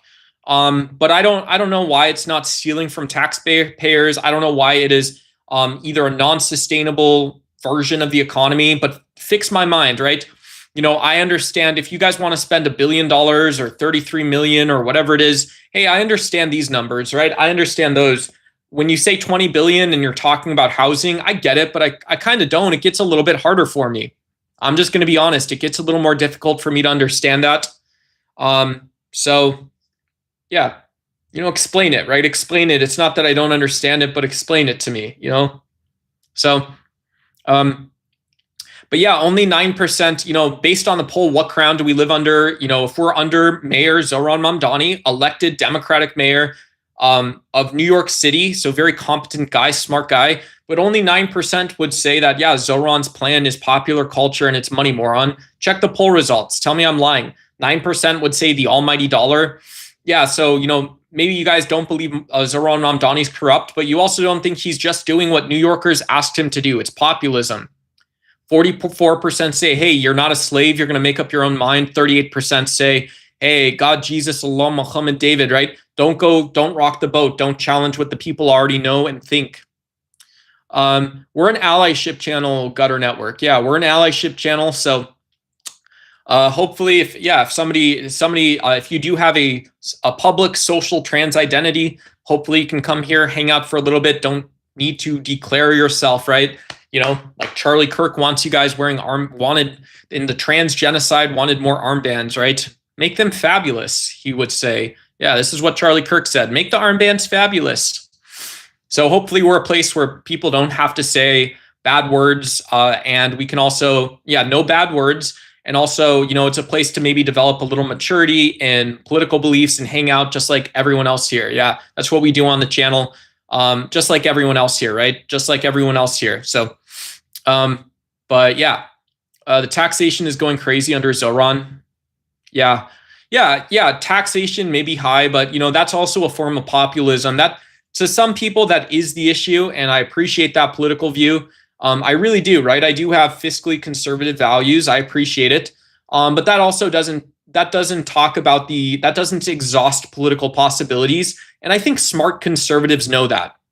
Right? Smart conservatives know that you need to have some share of that conversation. You do not get to tell New Yorkers, you don't get to tell people like me in Arizona that even if I'm not a democratic socialist, I'm not a leftist, right? I'm just as American, I'm just as patriotic. I love burgers and boobs just as much as you, right? I'm a vegan guy, but we're going to have some portion of that conversation. I don't know that we need to spend $20 billion to do it. I just don't know how I feel about it. Hey, maybe you say, well, my values haven't been represented. And to that, I say, yeah, that's a fight I'm willing to have. If you want to use the same sort of authoritarian measures, that's the reputation you want. Out on these mean streets of the internet, that's the reputation you want. Go for it. Please tell me. Let's take it on. I'm happy to talk about your little homelessness problem. These dumb fucks that can't afford rent, I don't give a fuck. Yeah, take that. I'm a progressive Democrat. What do I vote for? I vote for progressive social safety nets. Yeah, I didn't vote to stick your ass in Harvard and buy you a little television like you're at Rikers Island. I didn't pay for that. I never bought that once, right? Not once in my life. Guess what? Yeah. So, it's to degrees, I guess, to degrees. But maybe I'm wrong. Maybe I'm heartless. Maybe I don't know what I'm talking about. Yeah, but I didn't sign up in Arizona to buy everybody apartments. Michael H. Hart. I don't know who that is. Michael H. Hart. Yeah, I'm sorry. I don't know who Michael H. Hart is. I apologize. Mamdani might not be a saint. I apologize. Zoran choose to delay a lot under other programs rather than tax increase. How did Zoran? Yeah. I don't know. I would like to see, maybe I'll set up a Discord in the next couple of weeks. I'm talking to one of my buddies about Discord right now. Maybe we have common ground, but yeah, maybe I'll create a Discord where we can share stories, share maybe political thought and current events from different places in the world too. So we're not just doing New York politics. It's not just New York politics all the time, but that would be cool. That'd be cool. It'd be cool from my perspective. It works for me. Yeah, it works for me, So no problem. Real recognize real. So Mamdani might not be a saint, but now that America is nothing but corrupt, he seems like a lot of the best we got for now. Cool. Yeah. We'll see. We'll have to see how he does it, We'll have to see how he does it. Yeah. I don't know. The specific details of the tax structure: properties 1 million to 3 million, 4% annual tax; properties 3 million to 5 million, 5.25% annual tax; properties above 5 million, 6.5% annual tax. Instead of finishing the pension payments by 2032, Mayor Mamdani wants to spread these payments out over a longer period. Budget impact: this approach saves the city roughly $1 billion to $1.6 billion. Cool.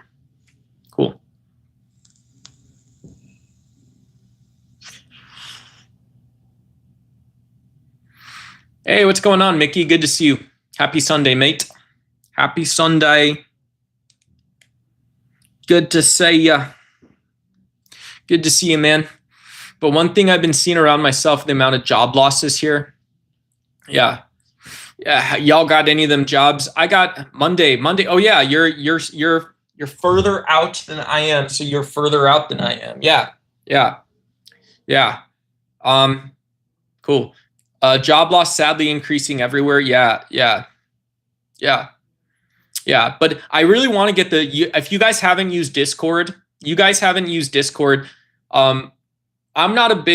didn't have a great experience at first on Discord. So that's one of the reasons I took it down. I had a Discord for a while, my own Discord. I was the Discord owner. I was the room owner. But I like it because it's a very democratic, flat system. Discord's kind of cool. And you can find so many different types of communities on it. I don't know if you guys use Discord. You guys already have a username set up. If you guys already have a Discord account, if you guys use Nitro or whatever, if you guys do VCs or something. But yeah, maybe once I get like an OBS set up, once I have OBS set up, we can like set up the Discord. You guys, it'll be easier to join voice streams. You can join from mobile still, stuff like that. a little better than the Restream, and it'll be free. Hell yeah, dude. That's awesome, man. I can't wait to see. Yeah, I can't wait to. I can't wait. Yeah, one day we'll have to add each other. We can be. We can be friends. I spend most of my time in Pangburns or Mega Bloodbaths, VCs, but yeah. Good time to be an Uber driver? Heck yeah. Yeah.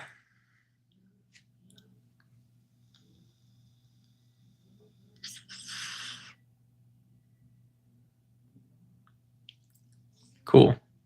Yeah, it means voice chat. Yeah, it's a voice chat. You know, you can do right. You know, you can do Discord calls. You can do Discord calls. You can also do voice chats. Right, voice chats are public. You can also do one-to-one calls on Discord as well. Yes. Yeah. Hey Allah, no, you have not. No, you've not. Yeah. No, you've not. Zoom. Yeah, Zoom is a great software program. I got the Zoom app on my Chromebook. I take big business deal calls on my Chromebook. Yeah, you know, God willing, you know. So I take $1,000 an hour. I take $1,000 an hour consulting calls on my Chromebook. Yeah, yeah. Allah, right? In America, as you say Allah Akbar, you say Wallah Assalamualaikum, as you say Alhamdulillah.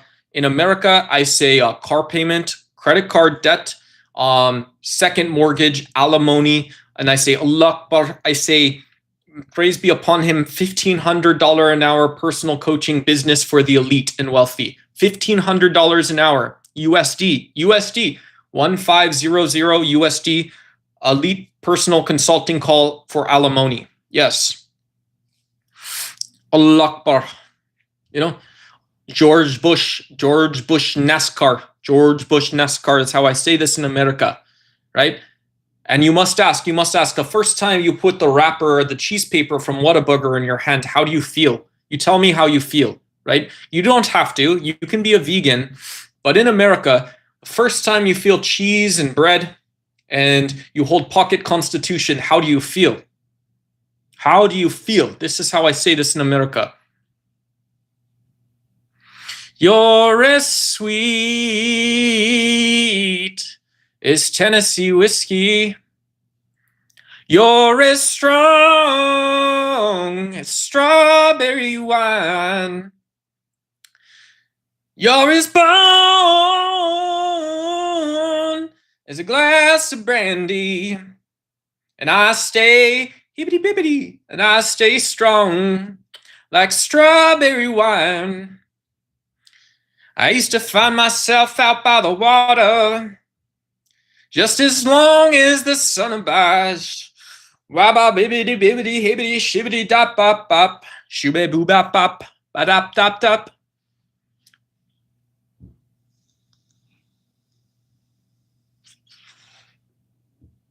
Yeah, absolutely. Yeah. Yeah. In America, we say $0 an hour, Black Lives Matter. We say in America, right? You know, we say, okay, so Hemi Dodger, here's the syllogism. We say Hemi Dodgerem, okay, track housing. Yeah, we say a peak power hour plan. And then we say Jeff Gordon, LeBron James, you know, Donald Trump maybe. And then we say $0 on YouTube, $0 an hour, $4 an hour, right? Yeah, you say, okay, maybe I become app developer, right? App developer. This is how we say this in America. You must ask, the first time you download a free trial of Base 44, how did you feel? How did you feel when you held it? The first time you download Airtable, you Google web development from Code-Free Database in America. How do you feel when you say this? Yes? How do you feel? How do you feel? How do you get out of this problem? We say water, and in Britain they say water. Yeah, absolutely. Yeah, you say Rolls-Royce Nazi engine. Yeah, yeah. You know, in America, as you hold the Whopper wrapper. In America, you have a bag. You have a bag this tall. You have sandwiches up to here. I have a family. You say. Yeah. So when the bag gets fuller, you say lunch. I have a family. You know, How do you feel the first time you held the grease bag, son? Welcome to the United States Marine Corps. Hoorah, right? I'm hungry. I have an appetite. I have a family, right? In America.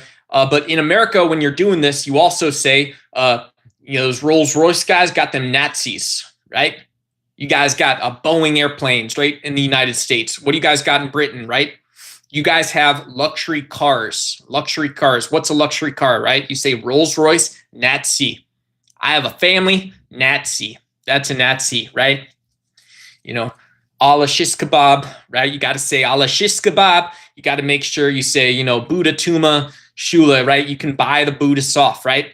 Who buys the Buddhists off? It's old Uncle Stalin, right? Uncle Stalin. He wasn't Stalin at those times, was he? Buying the Buddhists off. You buy a Buddhist. How do you buy a Buddhist, right? The guy's never had an HJ or a BJ. He's never gotten a third base before. Not that hard, right? You send over a Velma and Louise or whoever it is from the Nazi Empire. Suddenly you got a Buddhist emperor, right? This is how we do it, right? I have an appetite. I have a family, right? This is America syllogism. I will teach you from YouTube. How do you speak America, right? I love America. How do you speak American, right? Just like this. Ooh, just like this, right? Somebody died because I have a family, and this is a bag of hamburgers. Okay, Pinko Kami. All right, Caitlyn Jenner. Is that right? I didn't think it was right. All right, there you guys go. Hello. Hey, good to see you. Good to see you. How do you feel about the balance between government's economic policies and your actual cost of living? The actual cost of living. Well, I'm in the U.S., so I have U.S. bills, right? In the U.S., I have U.S. bills in reality, and so yeah, so I don't, right? I don't. Because the budget in my lifetime and in the lifetime before, and I believe in the lifetime after, is not as malleable as some people believe, I don't see the government budget changing that much. I believe it's the type of leadership and the way in which we invest, right, that is going to ultimately be the difference maker in the United States, right? So just, yeah. Hey, what's going on, Polar Hills? Yeah. What's going on? Good to see you. Hey, fellers. Hell yeah. Yeah. Jason's correct in the chat, guys. In America, right? In America, we see an elbow joint, right? This is 90 degrees. And you say, well, you can put a square in it, and that's going to stop it from tipping. You put squares up, you're going to increase the workload a little bit, or you can put a triangle in it. Yeah. So there's different types of braces for elbow joints in the United States. This is American capitalism at its finest, right? You go on Twitch, right? This is how you know the Chinese communists have infiltrated the country. You go on Twitch and they're teaching kids about hexagons. You guys have seen this before. You guys have, when you're raising the barn door, raising the barn door, so to speak, right? This is when I get on the wire to my British friends and I say, hey, yeah, we got to get this Branchard fellow. We got to get him out of the, this, what do you call it? The space ventures. You got to get this guy out of the space ventures. This Branson fellow, Mikey James, Branson's, he's having his little spinach caviar salad at lunchtime, right? But they're teaching these Twitch kids about hexagons. They're teaching them about four-dimensional space-time, but they're not teaching them about triangles and other angled braces for right angle joints to increase the workload. Yeah. And so this is part of the time when, back in the day, General Patton, he saw this and he got down to business. He said, this Henry Ford fella, he's a proper anti-Semite. He's a proper racist. This guy one day is going to make beautiful tanks, beautiful planes, trains, and automobiles like the world has never seen, right? And he's going to be so good at it that women will want to come work for him. This absolute freak show, right? He's not going to be able to decide one way or another that he's not going to do this because he's a good red-blooded American, right? Good red-blooded American. So that's what you're going to do. And yeah, congratulations. Welcome to the United States. My grandson said you're whack from Nazis to Buddha. I said, but I understand him. Hey, I'm kidding. Shout out. Yeah, your granddad's a cool guy, right? Mickey Floyd. I got my granddad back there. You know, my just to your grandson. Yeah, no offense. My granddad got shot down in a, you know, he spent a couple weeks in the, you know, what do they call it? You know, they called it the Korean Ocean at that time. Korean Ocean at that time. And yeah. So, welcome to the United States. No, but yeah, our two countries have so much in common, right? Where you say, you say Allah Akbar, you say it is 3 p.m. and I say, hey, no, it's not. It's 8:56 p.m. in Arizona time, right? No GMT offset. Yeah, but shout out to you. Yeah, no, I love Mickey Floyd. Anytime Mickey comes into chat, Mr. Lloyd is always, Mr. Mickey, Mr. 5788, really nice guy. Honestly, really nice guy. I'm playing a character up here. He's playing a character down in Australia, wherever he is. And yeah, it's awesome. So just sit back, watch, enjoy the show, folks. Yeah, absolutely. Great tradition. This is one of the things we have in common is we both enjoy rest and relaxation, right? Yeah. Let me ask you this. What color is an oil change? What color is an oil change in reality? Is an oil change? Grandpa Lloyd may know this question. What color is an oil change? I mean this. Yeah, you guys. Yeah, you know that oil changes. What shape is oil in?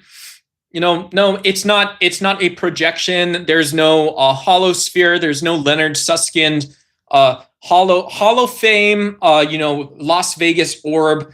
Melbourne, whatever it is. Projected version of cosmology, of science, right? Sarah Ninny Muggins. There's no version of this, Nancy Pantsy stuff in reality, right? Oil change, oil flows black like the river, right? Welcome. This is American teaching, my brother. Yeah, it's American teaching, and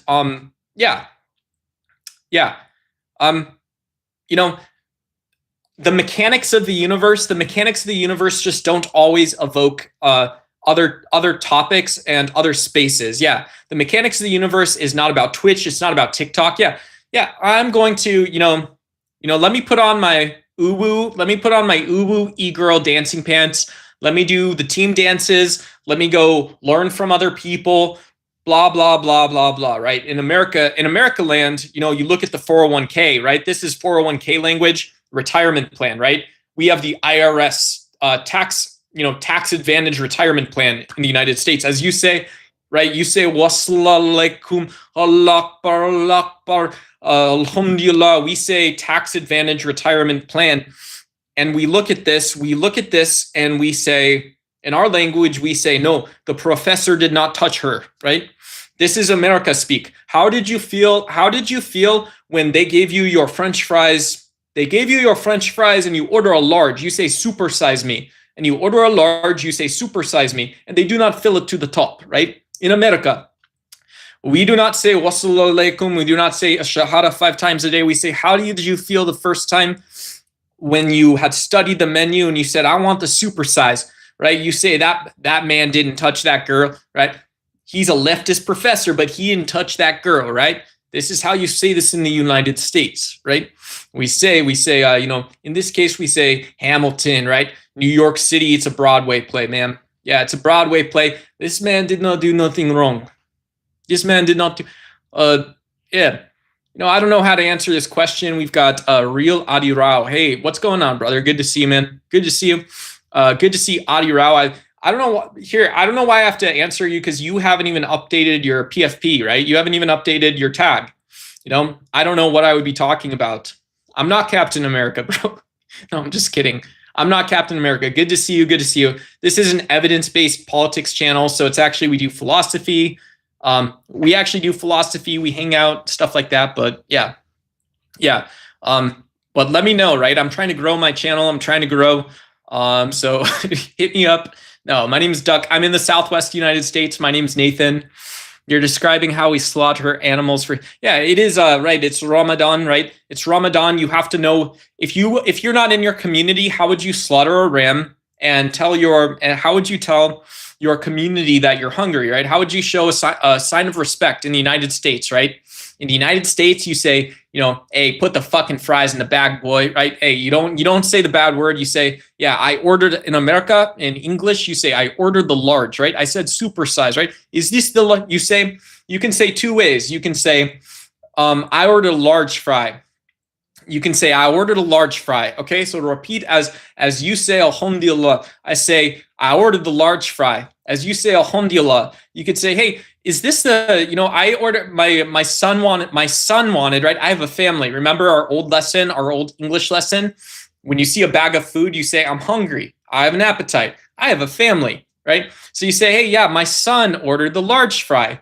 This is the other way of saying this in America, right? In the United States, we say, praise be upon him. We say, peace be upon him. Yeah, I'm hungry. I have an appetite. I ordered the large fry. My son ordered the large fry. I ordered a large fry. I ordered a large fry, right? I ordered a large fry. This is in America, United States, right? What is this, right? That professor didn't fiddle that girl. That professor didn't touch that girl, right? So this is how you put that one together. Allah Akbar, Allah Akbar. George Washington, Alexander Hamilton, Allah Akbar. We say, I have tax advantage retirement plan. Yes. All right. This is how you speak that language, fellas. Yeah. Hey, what's going on? Doge Cristo. Hell yeah. Yeah, of course. You guys want free America lesson. You see man in here. He is saying, hey, these are members only chats, right? Doge Christ. These are members of the channel, right? These are all channel members. These are all channel members here. Yeah. These are all channel members. So yeah, we all get a blast out of this. If you want to give people an America speaking lesson, please do. Speak freely, right? This is where you do it. Speak freely. Yeah. Hey, shout out, James. Thank you. Hell yeah, Dank. What's going on, Jeff Epstein 420? Yeah, we get a kick out of this, boys. This is funny to me. Yeah, you can give everyone, tell us how we're speaking our goddamn language at the end. Why are white Muslim converts always gingers? Wow, that just seemed hateful. Have I been hateful, guys? Have I been hateful? I don't think I've been hateful. I don't think I've been disclusive of anyone. I'm pretty sure I've been inclusive, actually. I'm pretty sure I've been inclusive. Yeah, yeah.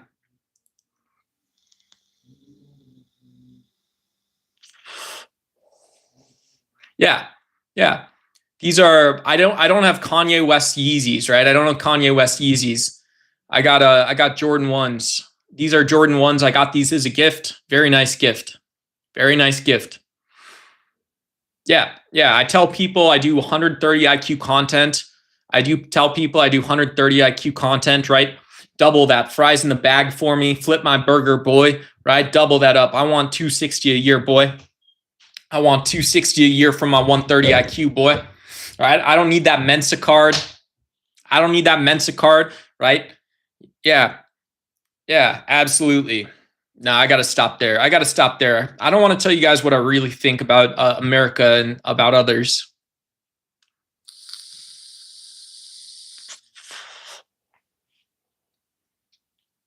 Yeah. Do you have a license? Do you have a license to, this is what I'm saying, I know we got someone in chat who doesn't want to share their America First knowledge, right? America First knowledge goes in chat. America First MAGA Republican knowledge is for the world, right? You learn how to be America, right? Learn, we export America value, a Nozick utility monster, right? You guys like libertarianism, Ayn Rand, put that in chat, guys. You guys like Ayn Rand or libertarianism? Go ahead, toss it down in that chat there. Yeah, toss it down in the chat. I want to see it. Give me a good look at it. Okay, good, right? What is this about? Hey, what's going on? Yeah, hell yeah. Absolutely, guys. Absolutely. Yeah, cool. So is this guy asking? Yeah, we're doing a little America First stream, a little America First knowledge and whatnot. You guys can leave it in chat like that. Yeah, just like that. Absolutely. But yeah, once you have license to explore nature or some concept of nature within oneself, what you do is you feed that with beef and cheese, right? Once you say and you have that, you have a philosophical warrant, or you have a justification, you've sufficiently abductively explained something to explore the topic more so, you feed it with beef and cheese, you buy German beer companies, right? We call this, what do we say this is? We call this capitalism, Allah, right? As you say Allah Akbar, right? As you say Allah Akbar, we say GmbH. As you say Allah Akbar, right? As you say Allah Akbar, we say industrial processing, yes? Yeah, industrial scale processing. Do not say, right, in America, right? Welcome to America. Hey, what's going on? Carlos Martinez, 64. Good to see you. Yeah, good to see Carlos Martinez, 64 in chat. Hey, thank you. Thank you. Yeah, it's the studio. Yeah, in America, right? In America, as we say, yeah, Nestle Nabisco, very good. Very good. Hell yes. Yeah. Almost High is one of our most valued channel members. You can see she is both a member with the default emoji. We never updated that. We never updated it for her. So we're going to get that fixed, right? How do you say in our religion, you're going to get that fixed, right? We're going to get that fixed for you, right? How do we say, how do we say that? No, but Allah Akbar, we say, we don't say commercialized. We never say in the United States commercialized. What is this? Yeah. Where's commercialized? Where's commercialized? Okay. You see Nike logo. Okay. This is commercial, right? You see Nike commercial. Correct. Yeah. What is commercialized? You can tell me. Okay. So, when you say contract, we say, right? Everyone in the chat, we say 30-year mortgage, right? We say adjustable rate mortgage. When we say commercialized, we say 30-year mortgage, adjustable rate mortgage. Allah Akbar, Allah Akbar, Allah Akbar. We say, Hamilton on Broadway. This is an extension of Hamilton on Broadway. Hamilton on Broadway, right? Amen. Woo. Oh, the Lord's here in the room tonight, right? And then we also say, when they say 10-year, we say 10-year adjustable rate mortgage for landlord, right? 10-year adjustable rate mortgage for, who's it for, right? Capital class, right? We say 10-year adjustable rate mortgage for refinance, right? Okay. Allah Akbar. How did you feel the first time your Coke has run out, right? You've said in America, right? You've said if you say Alhamdulillah, Alhamdulillah, Alhamdulillah, you say praise be to Allah. In America, how we say this, we say, how do you feel? You said, I have a family. This is why my burger bag is full, because I was hungry. I have a family. But your Coke drink gets down halfway. Your Coke drink is almost at the bottom. There's no more Coke in the cup. There's no more soda in the cup. And you look at this and you say, well, can I say, I have a family. You must fill my soda. No. You say, I ordered unlimited refills and the goddamn Diet Coke's out. I ordered unlimited refills and I just got my bank refinance note in. Allah Akbar, Allah Akbar. As you say Allah Akbar, we say, I can't say I got a family need a refill. I just go fill it up. I got that freedom in me. Yeah. And then you say this. As America, you say, I have a family. I ordered a bottomless refill. And then you say, I've got the magic in me. Everybody knows I got that magic in me. I'm from Afghanistan, and we say, hey, what's going on, Alt Accounts 11? Good to see you. We're having a little fun tonight. Yeah. Hey, blessings to Forum. We're against him as well. Good to see you. We're having a little fun tonight. We're teaching people American English, a religion of the Americas, right? we're having a little fun. We're laughing at ourselves. We are using comedy to be a little honest. We have almost, just put the fries in the back. Yeah, absolutely. Absolutely. Almost High is one of the most brilliant people I've ever met. I always say Almost High is our secret, right? It's not that like being smart's not what makes you worthy of respect, but Almost High is our secret channel genius. We say, I was a theater major. Yeah. That's absolutely right, dude. That's funny.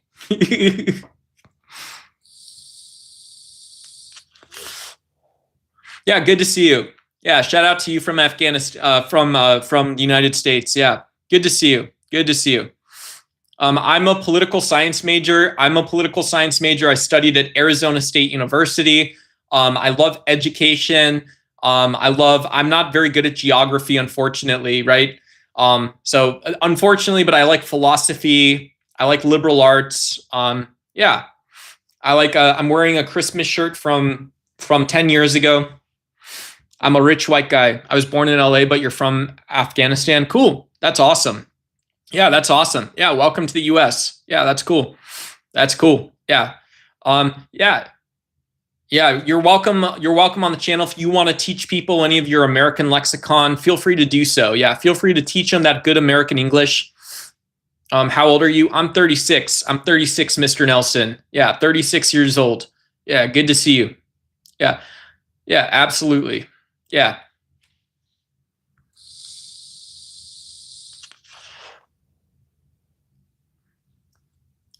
You're a business owner? Oh, awesome. Yeah. Yeah, that's great. That's great. Yeah, that's absolutely right. That's absolutely right. You know, when we think about customer service, we think about franchising. We think about franchising, right? Why do we think about franchise? Why do we think of franchise, right? Hey, AF Gefton owns a creative business, right? Has a Wix website. Yeah. No, big time. No, we are a marketing agency. Yeah, I am a marketing agency customer like Coca-Cola. Okay, that's crazy. That's wild, right? We say this. Yeah. We say, do I tell person Coca-Cola's customer, right? Do we wait for them to ask? In America, we say this. Yeah. In America, we say, do we tell you Coca-Cola is a customer? Yeah, this is Coca-Cola. do we say this? No, but the reason we respect small business owners is because they create jobs. Yeah. Allah Akbar, as you say in Afghanistan, or you say in Turkey, we say James Madison, we say Andrew Jackson, right? Andrew Jackson, we say Andrew Jackson, right? You know this, Andrew Jackson. We say Andrew Jackson. You already know this, right? Everyone knows this, okay? And so you say, Alhamdulillah, God is great. You say God is great, Alhamdulillah, Alhamdulillah, praise be to God. How's my flow, right? Alhamdulillah, Alhamdulillah, praise be to God. You say Allah Akbar, right? You guys say this, and in the US, we say, small business owners, you say, the fuck is this tax bill, right? Right? In the United States, you say, well, you got to elect a small business Republican, right? Almost high. Who do you elect? Who do you elect and why, right? You got to say illegals, small business Republicans. Yeah. Taxes, theft. Hell yeah. Hell yeah. I love that. What else is theft, right? That white guy, right? Hey, almost high. What else is theft, right? That land, that air you're breathing, hell yeah. This is how we say small business in America. You say Alhamdulillah, we say small business, we say close the border, we say taxes, theft, Alhamdulillah, Alhamdulillah, we say Andrew Jackson, we say Alhamdulillah, we say praise be unto God, all praise be unto him, yeah. Hey, if you guys don't like my Southern grammar, then whatever. Hey, do you know, let me give you a little tip here, right? Let me give you a tip. Do you know where the Atlantic seaboard starts? Yeah, there is no such thing, right? Do you know where the Pacific Ocean starts? Yeah, it's about where California starts. Yeah. So when you say, why do we say small business? Like you say, Alhamdulillah, Alhamdulillah, right? We say, praise be Andrew Jackson, right? Indian boarding school, Japanese internment, Allah Akbar, Allah Akbar. We say this. Our God is an awesome God. He reigns, right? We say, yeah, from the Pacific to the Atlantic. God, this country is fantastic. Woo! Amen. Hallelujah. How do you say that, folks? How do you say it? Woo! Yeehaw! Bopper. Tyreek Hill could be Olympian, right? He runs, you see online, Tyreek Hill runs 10.8 second 100-meter dash, right? We see this. Yeah. We see this. What do you take this to mean? Yeah. Yeah. Is it the case Thomas Jefferson had intercourse with a slave black woman, right? Tyreek Hill runs a 10.8 second 100-meter dash. How would this be the case? Can you explain this genetics? You guys can't explain that for me. Explain that back to me, right? Explain that back. You know? Anyways, my brain's getting so tired from all this America. Ducks, you need to be a little more respectful. You're talking like you have something against Muslims. No, I don't. I just have my American grammar is well validated and studied and researched. I hope you guys know this is comedy. My brain's tired. I'm sick of doing this. I'm sick of doing satire. I hope you guys saw it was satire. I hope you guys saw that it was satirical, and there you go. Satirical, right? One says this, right?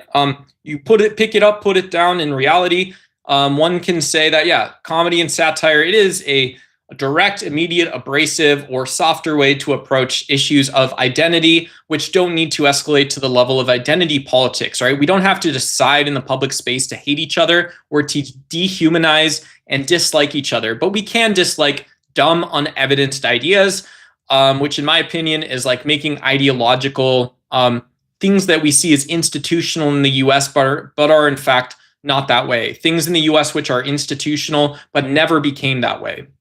But never become that way and never became that way from that, right? From the security dilemmas we encounter, we don't need to vote for neoconservatives and all of this. Yeah, I'm sorry. I'm duck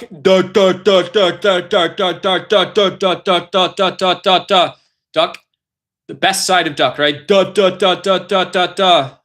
There I am.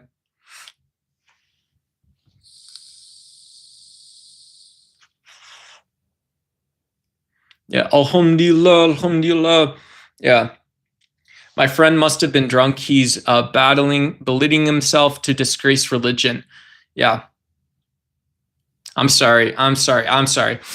Hey, the little I do know, the much I do know. I just wanted you to know this is a psyop that we are not cool, even that we are cool. As you said, we must coexist together. That being said, you're my son and need to vote Trump. Okay, thank you. Yeah, I appreciate the radical candor more than anything. I appreciate the radical candor and never change. Yeah, never change, please. And just, yeah, remember that as your bro, you know, I've been 1,000 people, guys. I'm a Buddhist. I'm also an American. My name I'm a Buddhist. Where the fuck did I go? My internet dropped off for a second. I'm a Buddhist and American. I've been called Zachariah. Sometimes I've been called Blaine. I've been called Zane. I've been called Dominic. I've been called all these things. And so as an American who's been a Zane, a Blaine, a Dominic, etc., and then as a Buddhist, you know, I've studied Eastern spirituality, etc., I'm telling you guys never change. I'm also telling you that when you define things as coexistence, that gets me so excited, right? That gets me amped up. And so please don't, right? Please remember that as you are discussing and practically speaking, we're talking about how we coexist together, given what this is not a psyop -LHC has said. Given that we're talking about coexistence, one of the things that we do together is we share opinions, we give space for others. So I'm on camera, so I'm talking a lot here, right? I get to talk a lot here. Keep that in mind as well. Keep that in mind that as people are talking, yapping, blabbering, not every opinion is created equal. I have a Logitech camera here, guys. You guys can super chat me to help me buy a laptop so I can use my Brio 1080p. This says it's a full HD 1080p webcam, right? So this is more important, right? You know, as a Buddhist, I don't think stuff is more important than people. As a Buddhist, stuff isn't more important than people. Those are the two, yeah. So, and if you're curious, yeah, these are the two things that I tend to care about the most. The two things I care about the most is recruiting you guys to be super chatters and getting you guys to subscribe to my channel, right? I'm not asking for $1 million. I'm saying you guys can tip me like you tip your barista. You guys can donate to Humane Society, no-kill shelters. You guys can donate to rescue farms, and you guys can donate to NGOs where diplomacy in the US doesn't touch.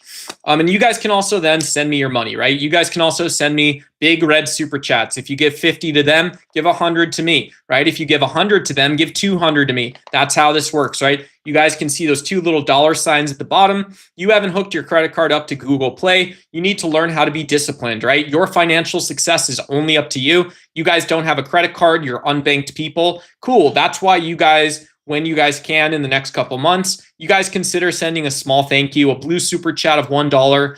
If you guys are unbanked or whatever, this is one of the reasons why, we have social media, because we can all talk about my Brio webcam as a rich white male. I'm super excited for that.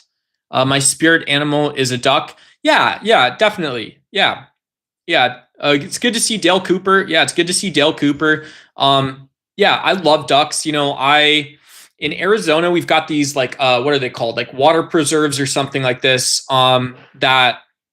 These water preserves that you guys can go to water preserves in, they're like lakes. They can be like these waterways that transfer from one body of water to another. Some of them are artificial. Some of them are part artificial, part natural. So they're really cool, right? They're awesome. But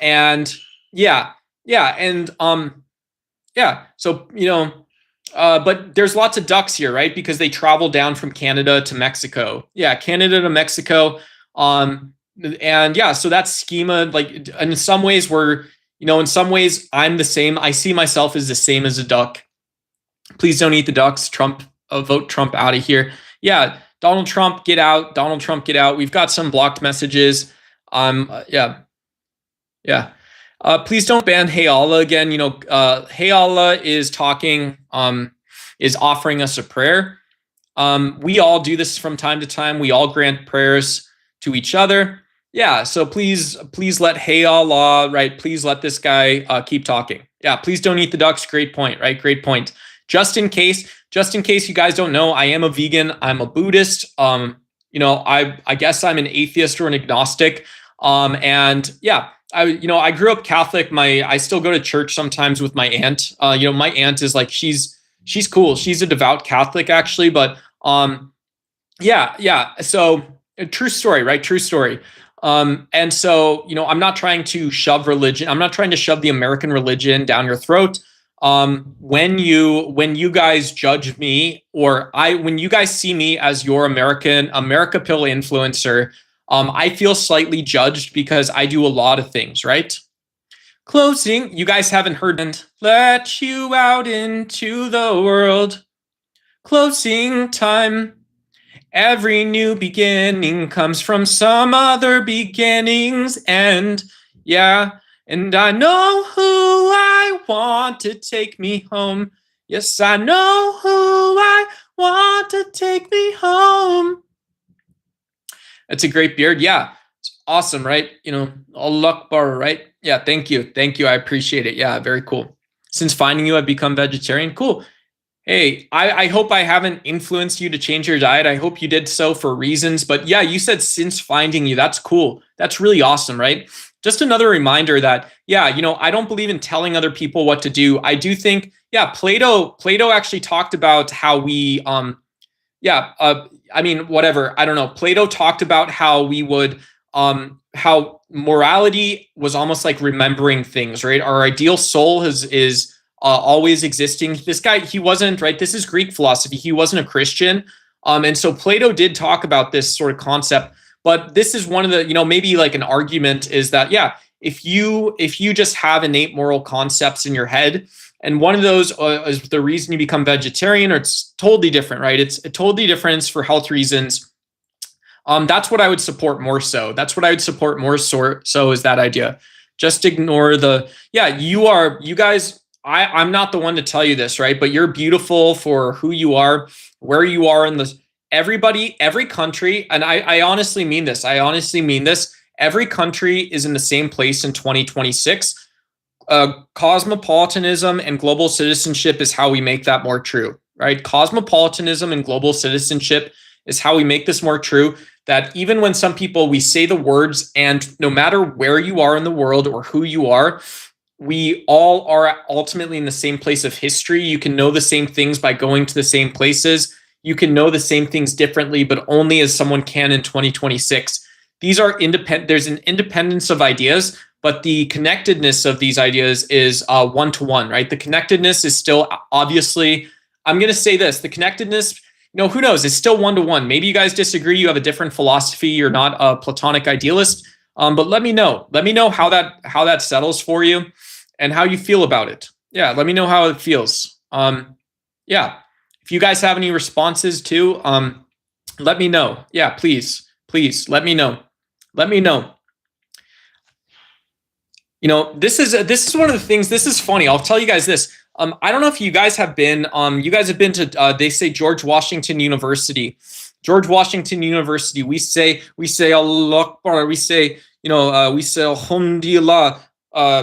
God is so amazing, amazing, amazing. And then a girl comes in and she says, God is so amazing, amazing, amazing. Right? We say CIA, think tank, George Washington University, right? But this is the part they don't tell you, right? They don't tell you that as your professor is walking you through David Waltz, and then he puts up, you put up the Shibuki Con stick, and you've got 9 heads speaking down through you, and this is your life now, right? They never tell you that Hans Morgenthau actually did reify and instantiate moral realism. They never tell you that Hans Morgenthau did instantiate that there's moral limits, right? So there's moral effects in realism. You just jump, you almost get this underdeveloped sense of cultural descriptions. And then you get to structural realism. You get to more offensive descriptions in the academic light. And you skip over why cultural bases of moral reasoning ultimately can become either causal or limiting or evidential or explanatory in any sense of politics. And so people say, well, what didn't go right? Kant himself actually did speak directly into this in small and meaningful ways. And we often skip over this, right? You paid for cable internet when you were a kid, and your parents let you watch Dragon Ball Z on Cartoon Network. So that's what I think about that. FBI open. How do I go about joining the live? Hey, Catholic Traditional, good to see you. Yeah, great to see you. Yeah, I don't know what you're talking about. Right? I got no clue. That's funny, dude. That's funny, right? No, I'm sorry. I'm just fucking around a little bit. My bad. No, this isn't a go live together one. I'm just on my YouTube mobile or whatever, but yeah, it's cool. Yeah, my bad. I'm sorry. I don't mean to assume anything about you, but World Citizen, hell yeah. Yeah, World Star, hell yeah.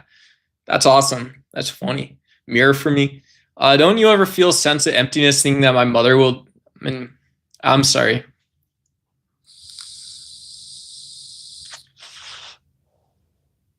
Nice. Yeah. Yeah.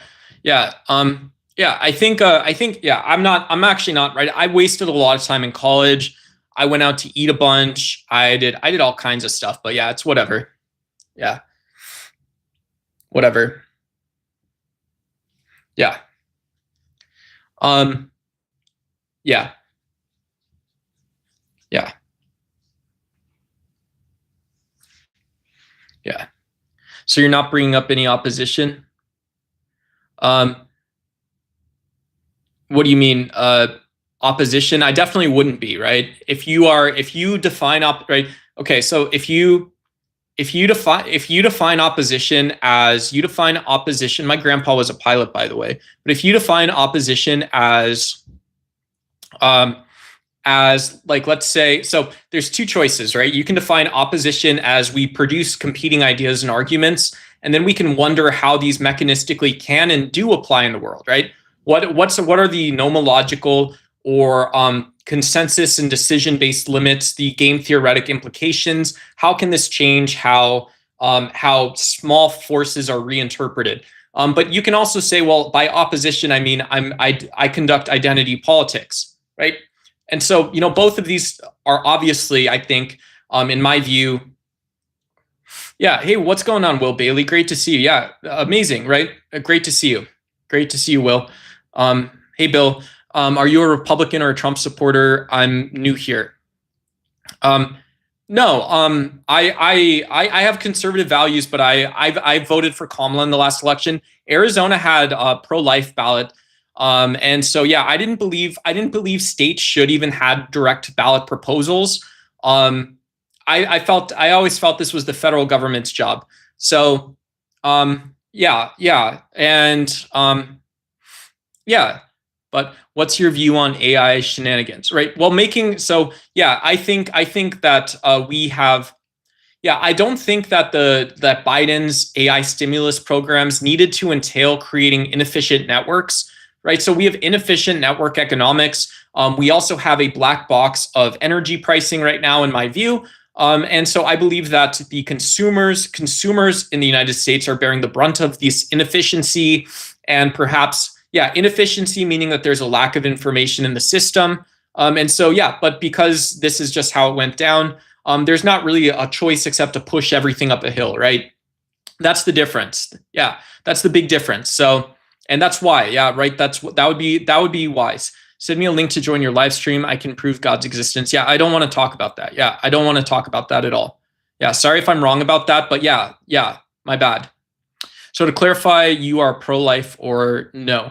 Yeah, I'm pro-choice, right? I would be pro-choice, meaning I take a political position, I take a socio-political position, which I believe is evidenced by science on the voting issue of pro-choice, and I take an institutional position, right? My politics extends to jurisprudence and law, and then it once again extends to local politics and things like that. Yeah, so those are my positions. Yeah.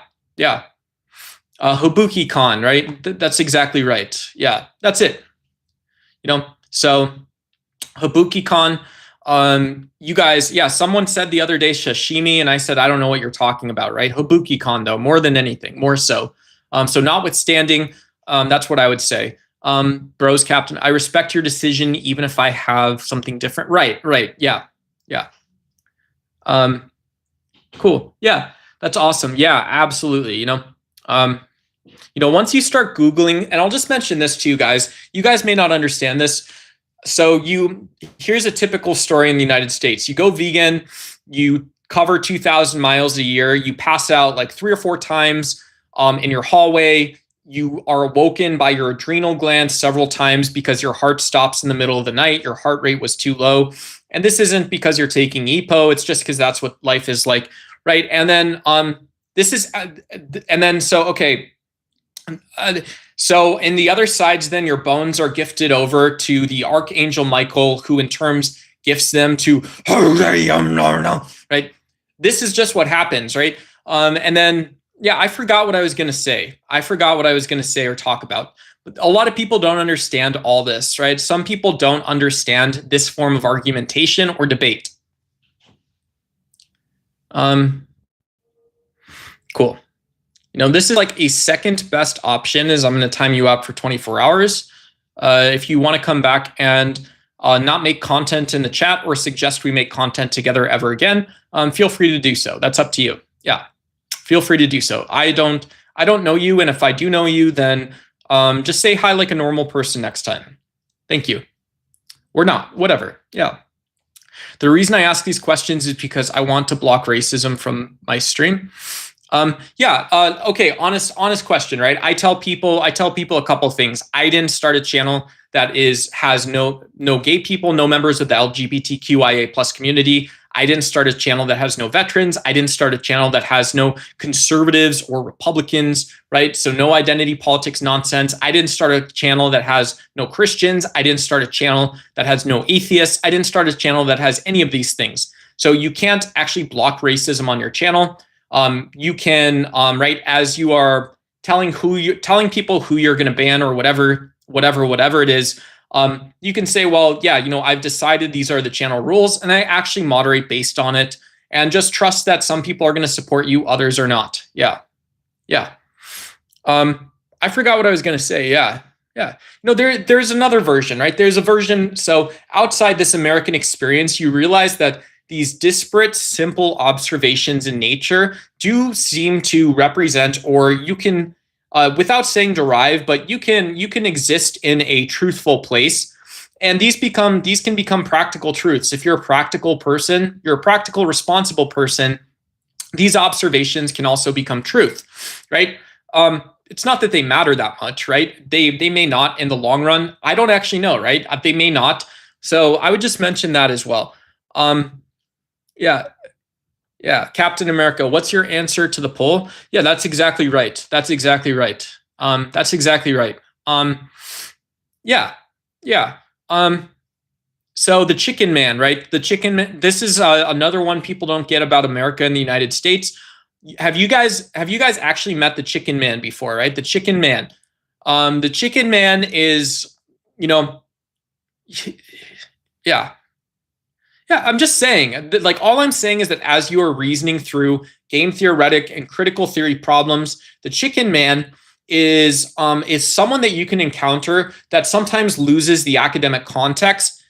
When you're saying that we're putting an idea out front, the Chicken Man is way back, right? He's way back, he's way further down, and he goes next to Habuki Man, right? So I just want to make sure you guys are aware of that. That's the Jordan 1, right? That's the Jordan 1. It's a Nike sneaker. Yeah, absolutely. My answer to the poll is probably popular culture and money, moron, or the almighty dollar, or no, none, I ain't no slave, right? I'm anti-religion. Yeah, I'm anti-religion more than anything. I don't know what else I am, but I am anti-religion. So yeah. Have you seen the movie Captain Fantastic? It sounds good, right? Sounds pretty good. Yeah, wild. No, I haven't seen it. Is that like the Fantastic Four? It's the stretchy guy from Fantastic Four or something. Yeah, nice. Yeah, hell yeah.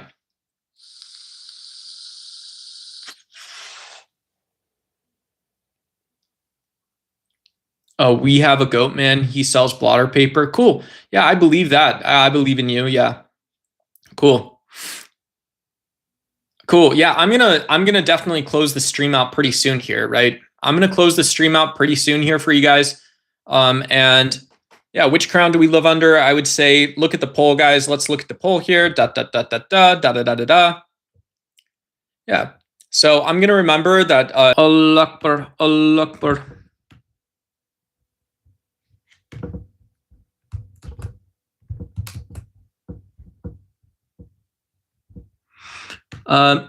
Yeah, if you guys, anyone wants to drop Make America donos. Oh, thanks so much for the gold coin. Thanks so much for the gold coin. Appreciate it, Waterboy. Good to see you.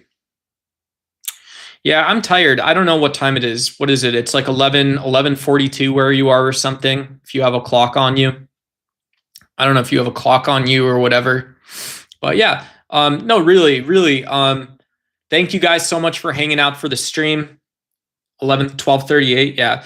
So yeah, you're 3 hours ahead. You're about 3 hours ahead, actually. So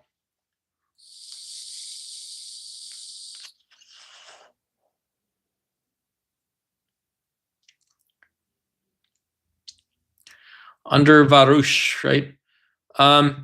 Yeah, I think Israel and the Jewish people, right? Israel and the Jewish people, because anti-Semitism is so present in the world, have asked people if you can understand the security dilemma faced by Israel and the security dilemma that is being faced because of ideological, industrialized pressure, and pressure coming from technology and not tribal, but whatever you want to say, psychological pressure and tribal pressure that itself falls away and becomes nothing but becomes something in the political space. It becomes demands for many different leaders in the Middle East.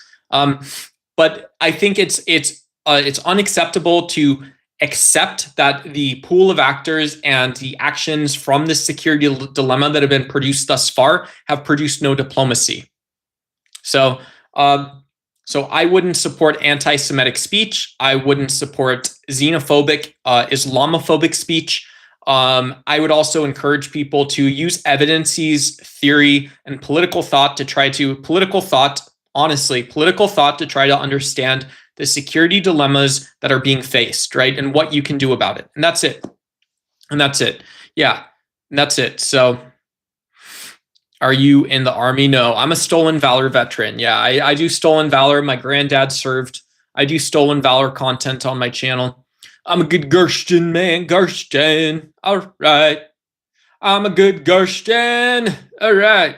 Hell yeah. Yeah. Hey, good to see you. Yeah, good to see you, man. I'm good. You're the one who sent the really great super chat earlier, I believe, right? I'm sorry. I am how do we do this? I believe that was that, yeah.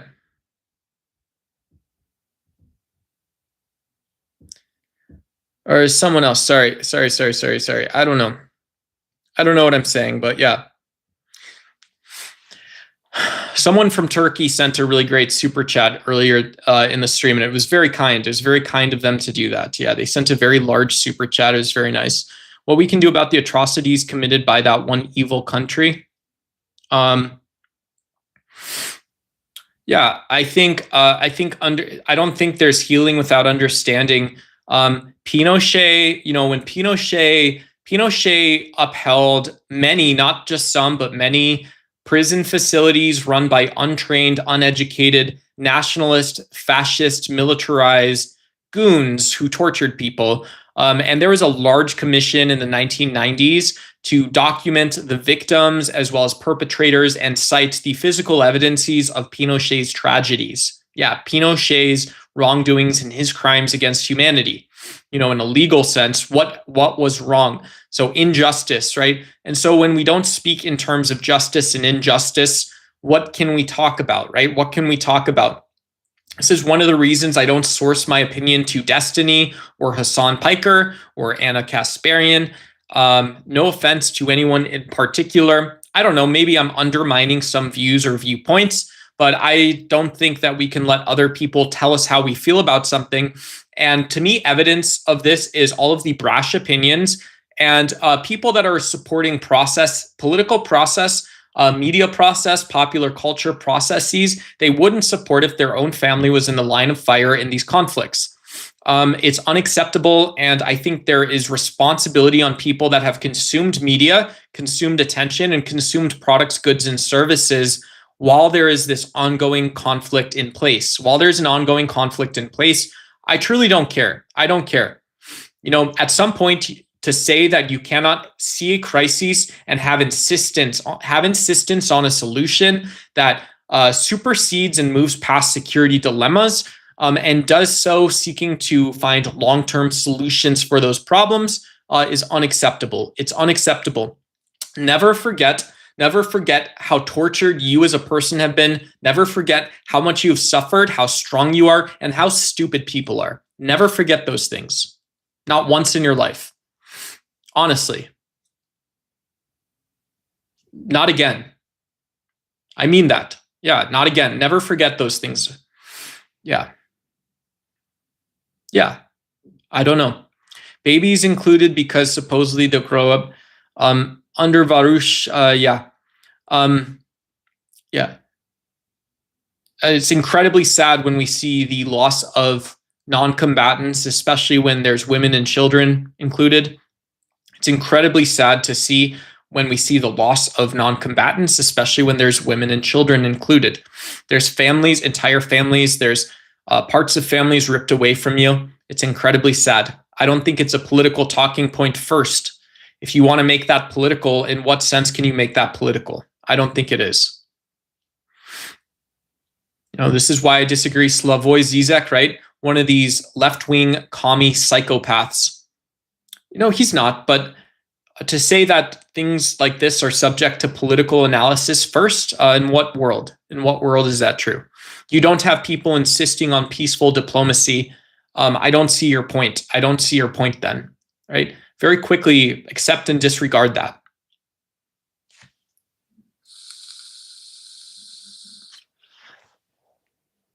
Yeah, I appreciate it. Yeah, I appreciate it.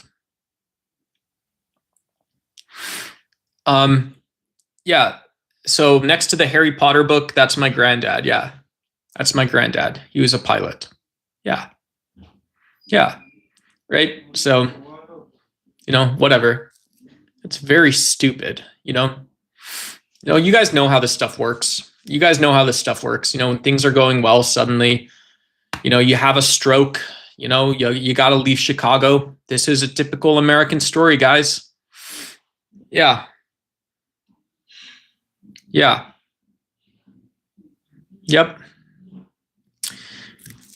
No, only in this is the other thing I would voice. When you're not leading, when you don't have a career, when you don't have people, this is the only time someone can truly be an unstoppable force, I believe.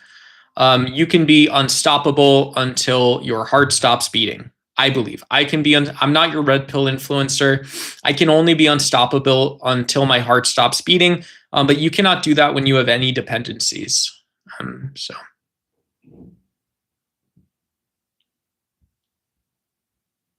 Okay. Yeah. Good on you, brother. Put the fries in the bag, brother. Hell yeah. Put them fries in that bag. Yeah. Shuffle over that lamb chop right there. Yep. Hell yeah. Hell yeah. Scuffed Destiny. I literally, you must have just joined. I just said that I don't take inspiration from Destiny. I don't allow, right? Not like I'm a king, but I'm not a dipshit, right? I have an IQ above 80, so I don't let Hassan Piker or Destiny tell me what I believe. Yeah. Yeah, sorry. I don't watch anime. I don't have hobbies. What else? I don't know. Yeah, I don't have religion.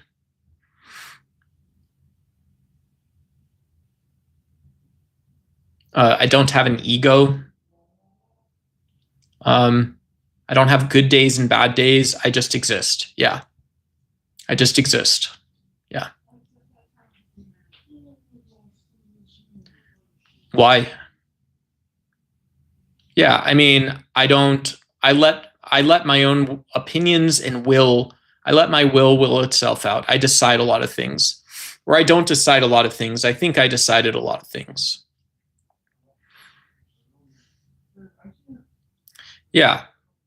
Yeah, you're almost at the end of the rope, right? I don't get tired. We don't get tired. You guys want to know who I really am? That's one thing I would like you guys to remember about me as the channel grows, as we lose that small channel vibe, or we don't, right? I'm happy with how the channel is. We don't get tired. We don't get tired, right? We don't get tired. We don't get tired, right? We don't make sacrifices. What do we do, right? You guys open up, when I open up, when Nathan opens up an incognito window, why is it? Why do you think that would be, right? It's because God told me to. When do you do it, right? You do it because you ate a Hot Pocket in your mom's basement. That's either true or it's not. Is it true or it's not? I don't want a Quran. Can you stop pushing me on that? I don't think you can say that. Yeah, I don't think you can say that. Yeah. Nope. I don't think you can say that.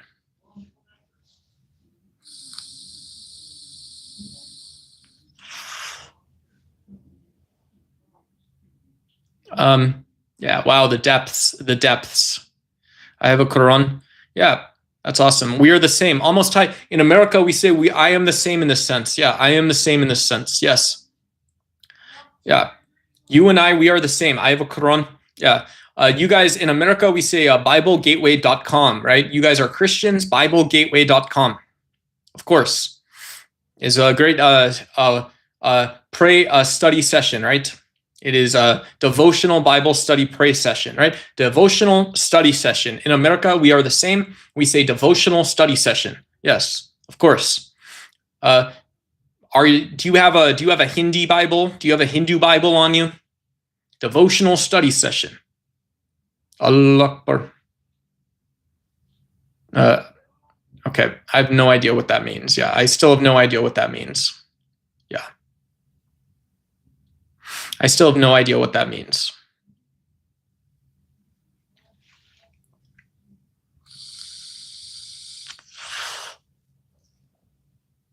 Yeah, Vedic. What is it? Vedic. No, that's Vedic text. Yeah, and Slybuster says Hindus have the Gita Dumbo. Nice. Sorry, man. I didn't know that. Yeah, I didn't know that. My bad. Yeah, my bad. Yeah. In America, we trade. How do we say this? How do we say this? Right? We say copyright law, right? You say, yeah. Yeah. Who is it? I don't know who it is. Have you read the Quran? I've read parts of the Quran and surahs. Yeah. I like the study of law, so I like reading I like reading those versions of like Sharia law. My defense, my steelman argument, right? I'm not defending Sharia law, but my steelman is that in saying that we have right. I don't believe in Sharia law, but saying that you have a magistrate or something that is administering the law. But in your case, the magistrate is what? Some kind of holy man. I don't know what you guys call them, mystics or something like that. They're divinating something, not divinating all of it, but they divinated. We all divinated. Didn't we all divinate? We all divinated somewhat. Yeah, somewhat. Yeah. What do you learn from it? I don't know. You divinate. It's both Vedics and Gita. Yeah, hell yeah. That's awesome, dude. That's amazing. Yeah, that's amazing. It's amazing, dude. Religion and government should never intersect, always goes sideways when it does. Hell yeah, brother. Yeah, that's awesome. That's awesome. Yeah. I do believe in, what's it called? The principle is separation of church and state, secular governments. Yeah. Yeah, absolutely. Absolutely. That's awesome. That's awesome. Yeah. Like a light. Like a light. Like a light. Like a light. Wow, dude. Okay. All right.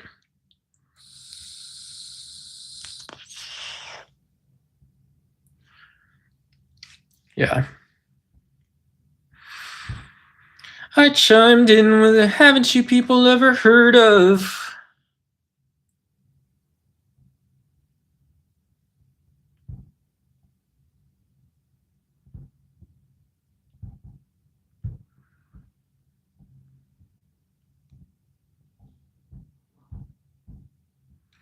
I don't think so. All right. Yeah, I'm going to close the stream down. I'm going to go eat some vegan chicken nuggets or something I can throw in the microwave. Hell yeah, brother. You guys tell me where I went right, where I went wrong on today's stream. Just remember, I'm a Buddhist atheist.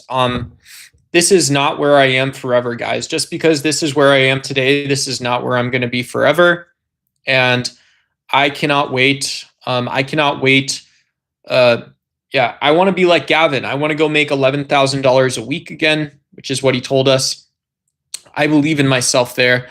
Yeah, I believe that would be the start. That would be the start. And yeah, in America, we say I am smarter than you. In America, we say 2 rental property portfolio for passive income and humble retirement. Never see people again, right? We say never see people again. There was a spook, a CIA spy who had stolen 40 gold bars. He could retire. He could have retired 40 veterans. He could have retired 40 people. You never would have to see another human being again, right? Only if you wanted to. Yeah. So while Uncle Sam is going to lock this guy up and crucify him for stealing CIA gold,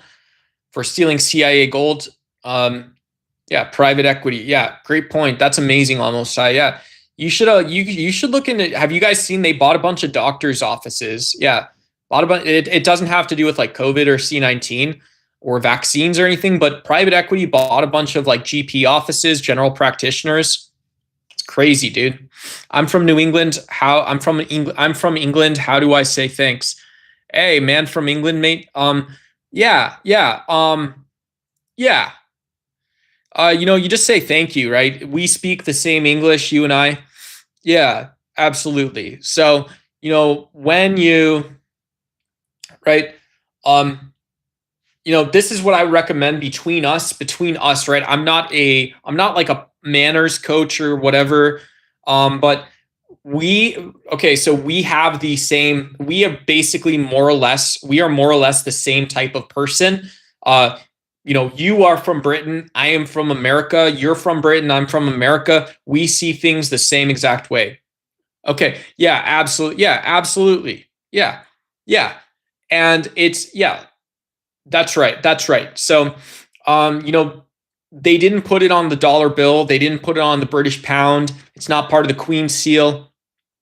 It is not, right? Just to be incredibly transparent and clear, it hibbity bibbity, yeah, I think we can just say hello because we respect each other. At the end of it, that's what I think. We can say hello because we respect each other. We can say hi and thanks, and we can do so with like pluralist values, right? We can talk about civilness and civil society and the whatnot and see what we get from it. Yeah. Hey, thanks, almost high. I appreciate you. Yeah, good Gersten, man. All right, good Gersten, man. These are our art series emojis. That's our good Gersten, man meme. That's a communist potato with an American flag flying in the background. Put them up high, nice, right? Exactly. You guys know how to, right? You do it with your left hand to just let people know you're doing stolen valor. There's Trump Epstein. There's art series. There's MAGA Gersten, man. All right. And there's Party Duck and there's Globe Duck, part of our art series emojis. And yeah, almost ties, amazing moderated, a moderated, amazing moderator, etc., and the whatnot. Yeah, I moved to the USA 3 years ago, and my job is in North Carolina State Trooper. Cool, man. Hopefully you got a nice pension. You stay safe out there. Hopefully you stay safe out there, right? Some people don't even consider, in America, we'd say some people don't consider first responders and the sacrifices you guys make. Yeah, the sacrifices you guys make. I just learned yesterday. I can't turn right on red there. Cool. Yeah, absolutely. Hopefully you didn't get a ticket or whatever it is too. Yeah. I don't know. Yeah, just kind of food for thought though. Yeah, food for thought. People don't know, that's the point. Is people don't know. My uncle was a homicide detective in Chicago for a while. Yeah, Chicago guy. Yeah. Yeah,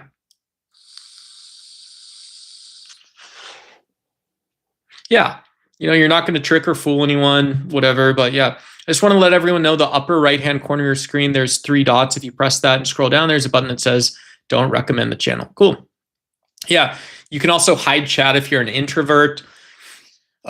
What's up to people in chat, and yeah, all kinds of things. Yep, that's right. Yeah, help me out if you guys are, yeah, and whatever. We say Allah, we say Google, Yeah.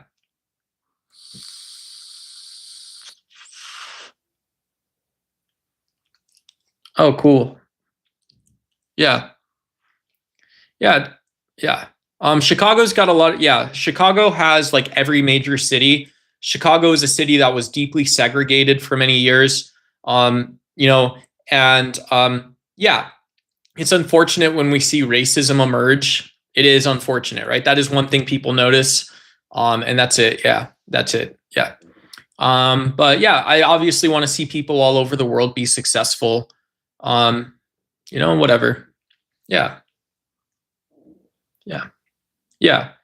And that's it. Yeah. It's very dumb.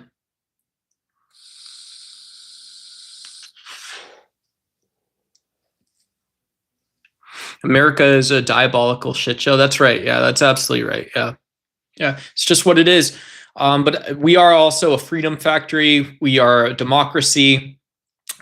We're a place where it's really interesting to study liberal economic modalities. It's very strange for me to think that people don't have seemings about justice. We don't have seemings about justice. We don't have a Siemens here either. That's a German company. But we don't have seemings about justice, and we don't have seemings about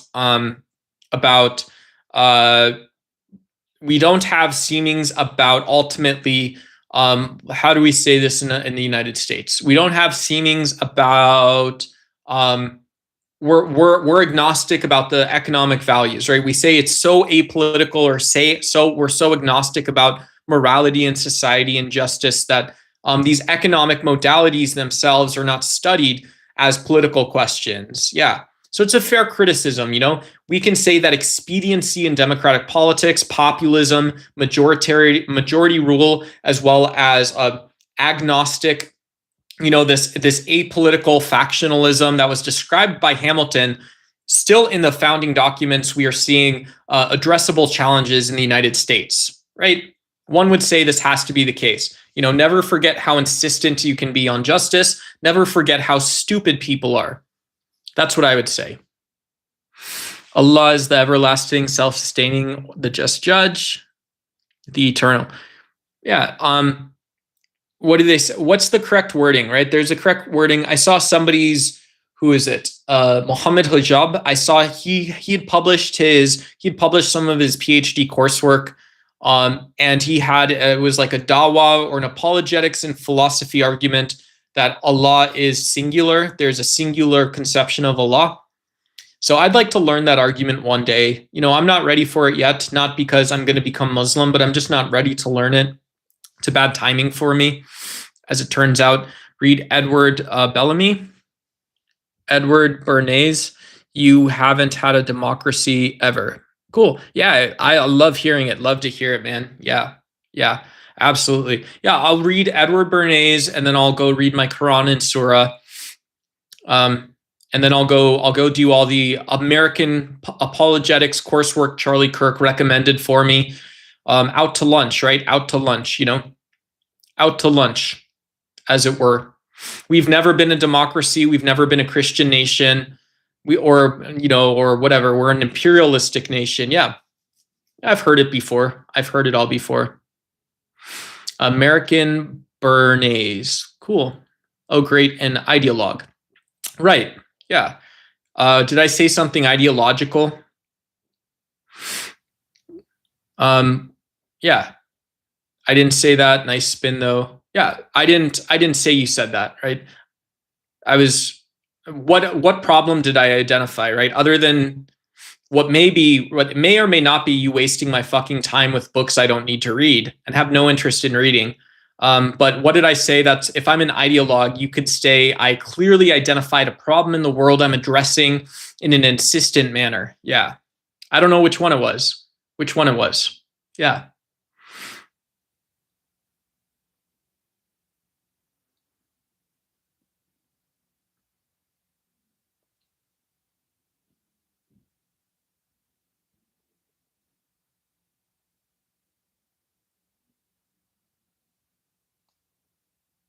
Okay. Yeah. Cool. Yeah. Very American. Well done. Cool. Yeah. To see this to me echoes a confirmation bias, right? It echoes a confirmation bias. But yeah, maybe you're very British. Maybe you are very British. And tell me more about that then. Yeah, tell me more about that, being very British or whatever it is. Yeah. Colonizers, yeah, awesome. Colonizers is the term for the USA, Britain, and still considered the colonial master of some African countries. Yeah, absolutely. I think you can assess Africa based on the success of the African Union, BRICS Plus. You could also, there's more foundational gauges that don't have to do with institutional success, but they may, right? And so some of these are forces from delayed industrialization and colonization and modernity, right? So there's different ways to look at that. A lot less chains on their, not at all, right? Not at all. Yeah, not at all. I don't know what you're talking about. Yeah, deflection, cool. Yeah. You're very willing and prone or whatever, but yeah, cool. What was that, your liberal international order, or was that us? Which one? Yeah, which one? Which one was it? Yeah. Yeah. Hopefully neither, right? Hopefully neither. But yeah, if I don't know what a liberal international order is, yeah, you'd have to be really good at describing that for me to get that one. Yeah, you'd have to describe that one a little bit better for me. Yeah.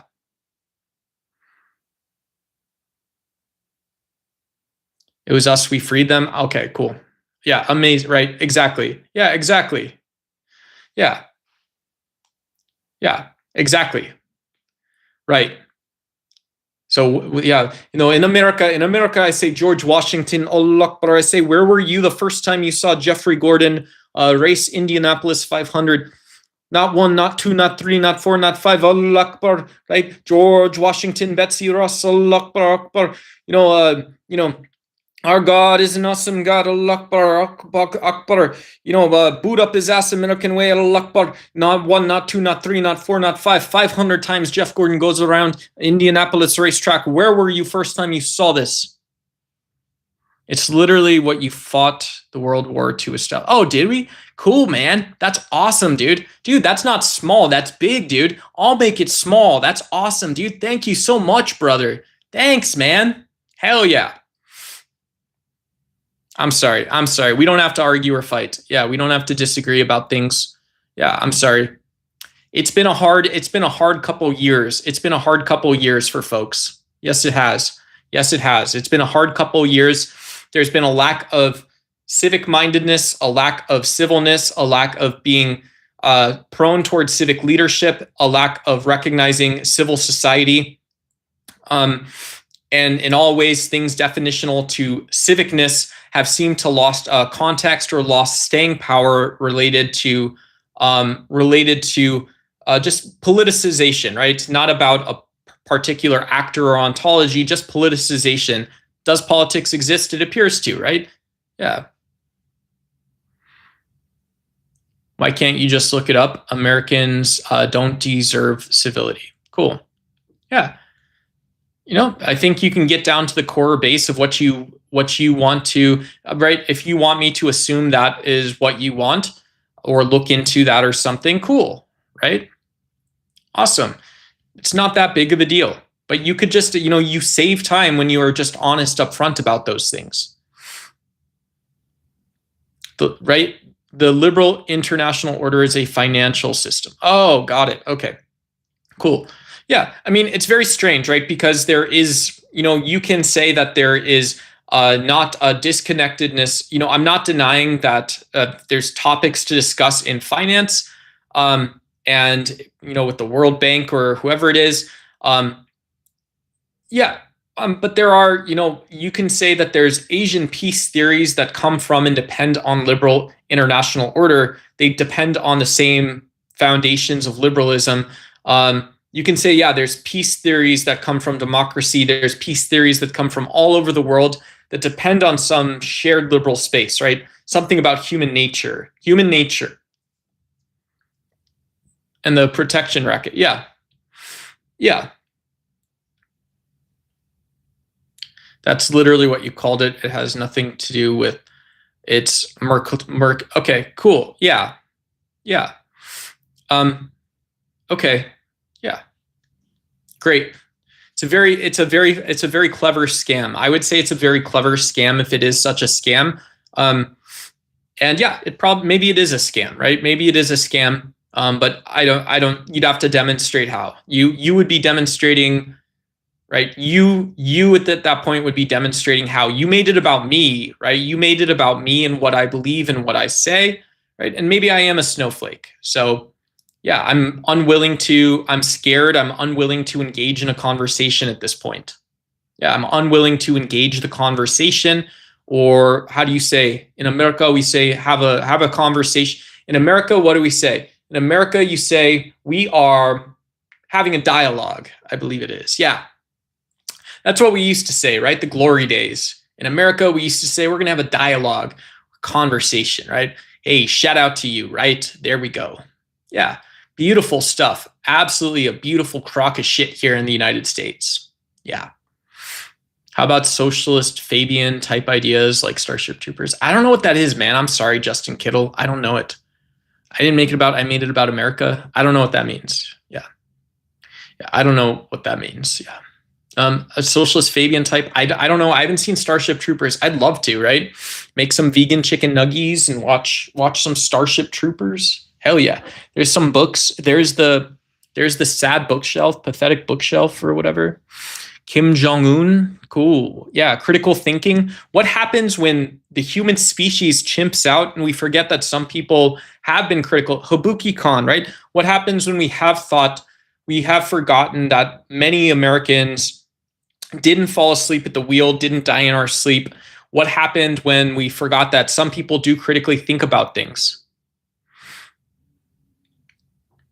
Yeah, I mean, I'd love to see Mr. Green, Grand Illusion. I'd love to see if you can create concise, uh, more systematic and clearly delineated logics to your ideas.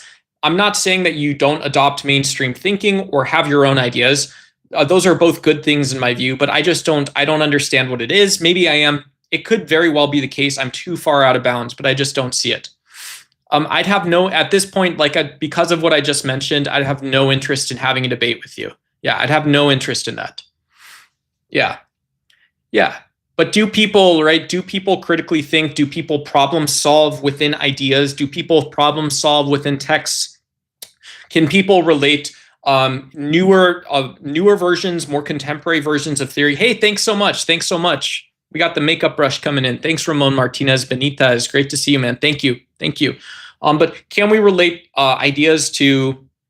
Can we relate to, cortex theory? Can we relate these to global, cultural, cosmopolitan contexts, liberal contexts? Can we relate them to multipolarity, other theories in geopolitics? Can we relate them to different interpretations of structural and regional systems in structural politics, or based on security dilemmas and realism? Can we do all these things, right? Can you create clear logics while you're also helping to educate or inform, or whatever? Can you clarify your normative direction yourself? I guess you wouldn't. Okay, yeah, I'm sorry.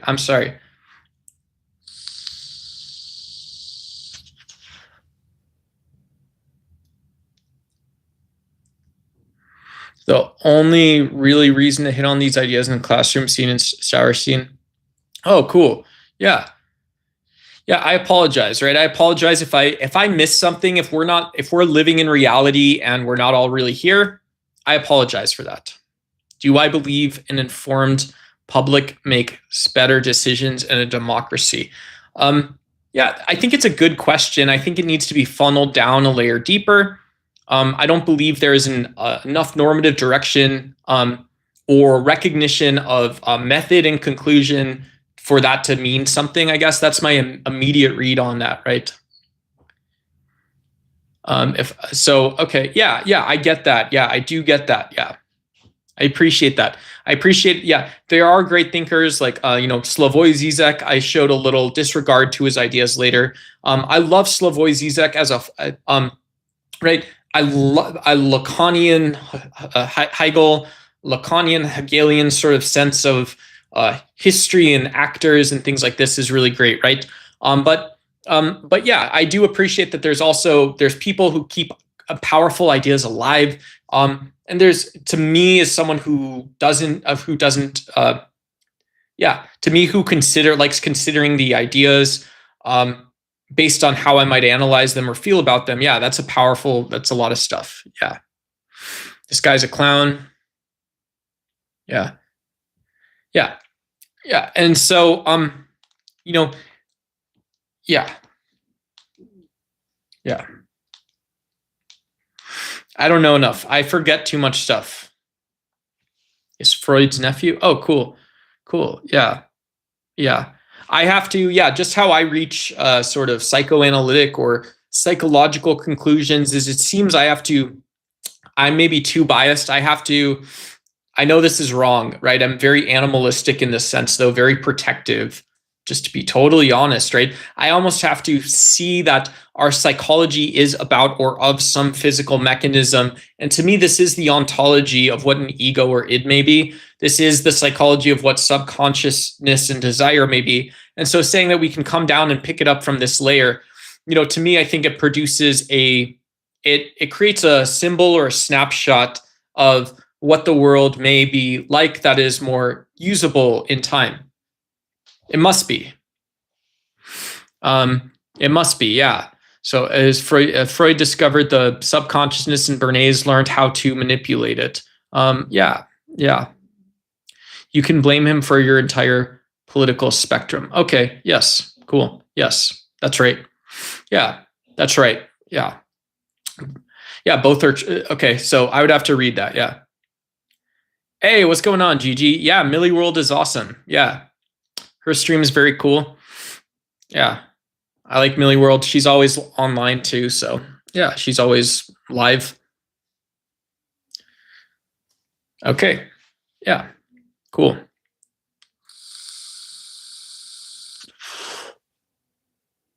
Yeah, made up worlds, made up worlds, made up realities. Yeah. I talk this way because Americans respond to it. No offense intended. Right.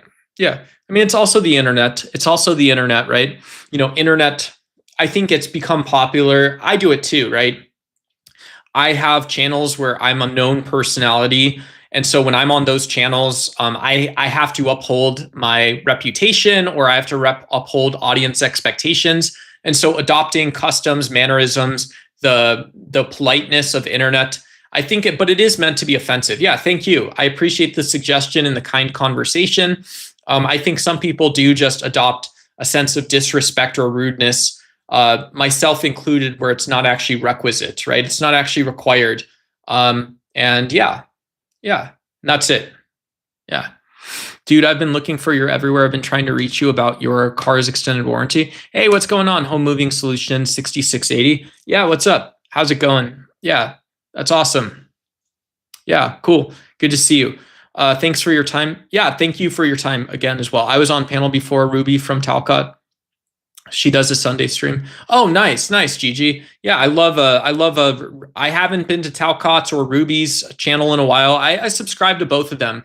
Yeah, I subscribe to Panelverse. It's called Lolcal, but whatever they're doing, I subscribe to a lot of those folks. I love Ben Thorpe. Love the Thorpes. Wish them all well. Hope they're all good. I like all them. Yeah, they're all good people. All good people. Cool. Yeah. Yeah, awesome. Yeah, however, I love that Gnostic sort of knowledge of philosophers and stuff too. Yeah, Gnostic knowledge, Gnostic approaches to philosophies, and yeah, all that stuff is very powerful stuff. It creates an experience no matter what. And it's just my wondering is if Gnostic experience always ends up grounding in theory. I'm a fake PhD, right? I'm a fake PhD. I was a good student when I was in university. Just because people understand it, I was a very good student when I was in university. I didn't do more, right? I ended up becoming a male prostitute. I ended up getting into drugs, drinking. Yeah, my uncle Tio said, "You're made for the streets, Holmes. Start acting like it." And I said, "Hey, Tio, we're from the barrio, but we don't have to be from the bottom." And he said, "I don't know what that means. You are a bottom." So I said, "Uncle Tio, okay, I will listen to you." Yeah, and that's how that went down, right? Uncle Tio said, "Hey, your father was an alcoholic, but I'm going to give you this Tecate with the trust that you are a better man." And I said, "Okay, Uncle Tio, I am a better man than my father." I said, I told Uncle Tio, I said, "Hey, my father," I said, "Uncle Tio, my father, he had it out from my sister. My Uncle Tio, Uncle Tio, Aunt Tia's brother, he had it out from my little brother. My little brother, man." I said, my dad, he was horrible. I can hold that Tecate while he can't, right? 6 months later, I'm in the streets selling my bottom for money. 6 months later, I'm spending all the money I get from male prostitution on alcohol. 6 months later, I'm into research, whatever, tomato, potato, all this stuff, right? I get part-time jobs. I work there for a week before I get fired because I pass out in the cooler from whippets. No offense, but yeah, my Uncle Tio, he comes up to me 12 months later, right? He comes up to me, he bails me out of prison. This is after my honors college degree. He says, "You are not like your father, right? You are not like your father." I say, "No, Uncle Tio, I held that Tecate the first time and I felt the power and strength of America." And Uncle Tio says, "You know what? You are a drug addict and you will never amount to anything." And do you know what I said to my Uncle Tio? I say, "Hey, Tio, can I borrow $40? Yeah, can I borrow $40? I need to get a prepaid, Uncle Tio. I was going to go out and drink and buy some drogas," right? This is what Uncle Tio didn't know about me. Yeah, I was a drug addict. He didn't know. He still didn't know. Yeah, absolutely. Yeah, America's a lie. What's the difference between prison and jail? Yeah. The peanut butter and jelly sandwiches and the turkey sandwiches, right? Hey, hell yeah. That's right. Yeah, that's right. Yeah, thank you. Thank you. I was locked up. Yeah. No, 6 months, 6 months, 8 months, 12 months, 2 years, 6 months. I got bailed out in a month every time, right? They can't keep you in there. You know, it's against the law.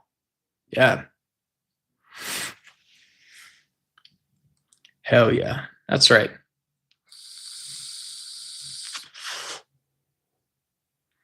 Yeah. I was in prison for 4 years. They didn't pay me a dime. Yeah. No. Was it Trump's fault? No, it was Uncle Teal giving me the Tecate. I just explained this, man. You got to read between the lines, man. I said, Aunt Tia, your brother, my dad, he couldn't hold his Tecate either. And what I learned after 4 years in and out of prison, I said, I can't either, Aunt Tia, right? Don't let Uncle Teal get me drunk anymore, right? He knows I'm an addict now. He doesn't. And she said, does he? And I said, yeah, Aunt Tia, can I just borrow $40? And making jokes out of mental illness. Thank you very much. My name is Duck. In real life, I go by Nathan. Yeah. Or Nathan or Duck. And yeah, I make fun of mental illness and criminality on my YouTube page. That's what I do now. I'm hoping one of you guys will send me some money, right? We had 15 people here to hear about my Uncle Tio. You guys come to hear about my drug addiction, about my prison stints. Yeah. You guys want to know how to make a shiv? Do you know how to make a shiv out of cardboard? Yeah, you're gonna use that cardboard to make a shiv, aren't you? Yes, of course, right? Never forget where you come from. Okay, you are still someplace good. What you don't understand, right? It's similar, man.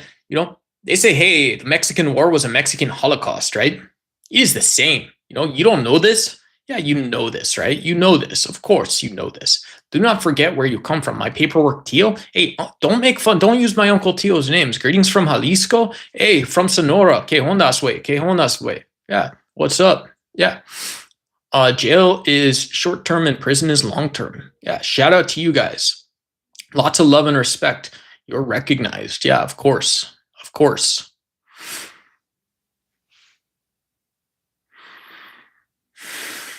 Cool. And Walter Lippmann. Cool. Yeah, I'll check it out. I'd love to learn more about that side of academia. And yeah, I'd love to see that. Yeah, I'd love to see that. I haven't read that. Academia, great writing, great political argumentation. I'd love to see all that stuff. Yeah, great political argumentation.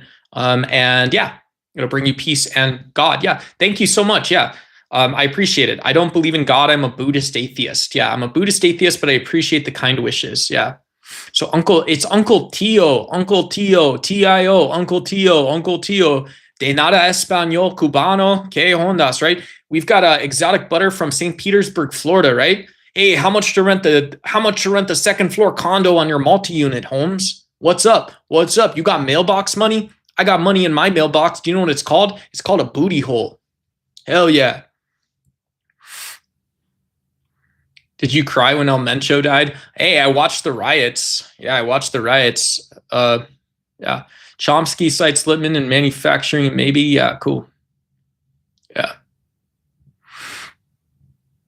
Oh, cool. Yeah. I'd like to read that. Yeah. Cool. Yeah, that's a little validity. We know Chomsky dives. He pulls from a linguistics, but an adjacent study to what we should think of as human development in neuroscience, right? You don't have Chomsky without discussing brain regions in a true sense. You shouldn't, right? You would imagine these brain regions and brain states supervene on Chomsky's sense of linguistics. So what he's referencing, he must believe needs an explanation, right? Abductively needs an explanation, or is somehow theoretically so deeply, but it is supported in the same sense. Yeah. Yeah.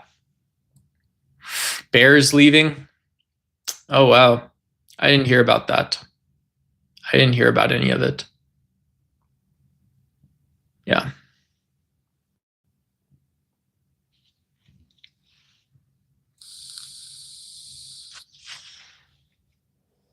Yeah. Yeah.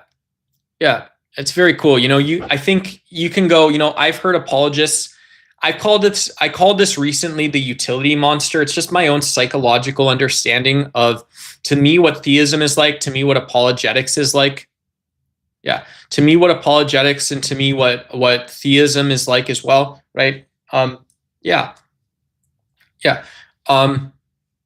And so, but yeah, I think when we start talking about creators, one of the, even if it's not the philosophical truth or theological truth, even if it's not what the conversation is actually like, people send us on wild goose hunts to justify superstitious, metaphysical, or just insane thinking. Ideas that are more emblematic of a broken thinking mechanism or a broken brain, right? Are a sign of neurological damage, or themselves are superstitious or metaphysical, versus discussing how you actually construct, how one goes about thinking about the pieces, parts, and how one's obligated to do so. And then within the, if you have these degrees of freedom, and I mean that in the mathematical sense, you have degrees of freedom to the ideas and the structure of the ideas themselves, how one can go about actually considering the ideas. Yeah. Do you have graph theory? Do you have a graph? Are you able to graph these ideas out? Yeah. And so to me, it's very offensive to create these utility monsters where you suck and suck and suck ideas. And you're like, well, I said from the get-go that I've considered brain dead ideas, and I don't support them. I don't support brain dead ideas. I'm not 100% sure. I'm not seeing things clearly if we're having that type of conversation. But also you have to please have some trust or good faith that if I tell you the types of ideas I tend to reject. I was defending William Lane Craig's A Theory of Time on a friend's panel earlier today. Guy I know, friend, whatever, guy I know, friend. But he's someone I look up to. And so we had a fierce debate. We really disagreed. At one point, we were talking over each other, yelling at each other. And he's like, why are you even doing Christian theology? What is the point of this argument that you're presenting? Why are you defending it? And he's very smart, right? He's correct to say these things because it is that way and he feels this way. But I also feel like this is very different, right? It's strange that I go to an atheist panel and have a better conversation about religion than I would on a Christian panel, in my opinion. So thought you did sports, saw Bulls jersey and Nike shoe behind you. Yeah, I'm not that athletic, Ryan Barnes. I apologize. Yeah, I wish I was. Creationism is a concept we teach to people who can't fathom logical context. It promotes order over chaos, and that's all it's ever done. Yeah. Promotes order over chaos. Yeah, that's very cool. Yeah, it's cool. I understand that. A small elite group of responsible men who analyze data, manage public affairs, and make executive decisions. Cool. Yeah, I believe there's a few dominant popular theories around corporatism and bureaucracy, corporatizing, and strong democracy, participatory democracies. So yeah, it's cool. It's interesting. One would say it's just like people have been saying since the 1960s and 70s. It's an exciting space. It's a very exciting space. You still have looming over this. When you say chaos, in America, in actual progressive America tradition, actual conservative tradition, we say, when you say chaos, we say $10 trillion spent on military and oil around the world. $10 trillion could solve all of the world's problems, right? So it's not that this is a magical bucket that it's like shaved ice or a lamb kebab that you can just shave off it and give the money out. But that's a lot of money. $10 trillion we spend a year in order to kill people, in order to destroy the planet. $10 trillion in order to buy shit we don't need and drive places we don't need to go in cars we don't need to own. So businesses can do the same. So businesses and business people can do the same. So I see this $10 trillion as what chaos actually is in the system. Yeah. And not a mathematical chance. If the universe was that chaotic, we would...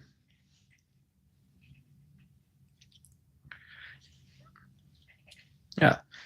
I mean, does God actually exist, right? In one, like an appropriation of Philip Goff's ideas is that God doesn't exist at the order in which we talk about him most commonly. And it's very funny. It's very funny to watch right? Philip Goff might, in a culturally appropriate sense, say it's funny to watch like 5 billion idiots running around talking about a God that can't even possibly exist in the way you talk about him. So you spend your entire life living not knowing a single true thing about the universe and not actually knowing what is coherent for a human brain to believe. So you always have this dissonance because God doesn't exist at the, right? He would say the problem is God doesn't exist at the order you say he does. Maybe. And so when we think of, God alive, the universe is alive, what would a hot church actually be? It's like, I don't know, go eat food or don't. Like, that's actually what God is like, right? That's actually what that God is like. I feel sorry for you. Thanks, Stuart. I don't know if that's for me, but yeah.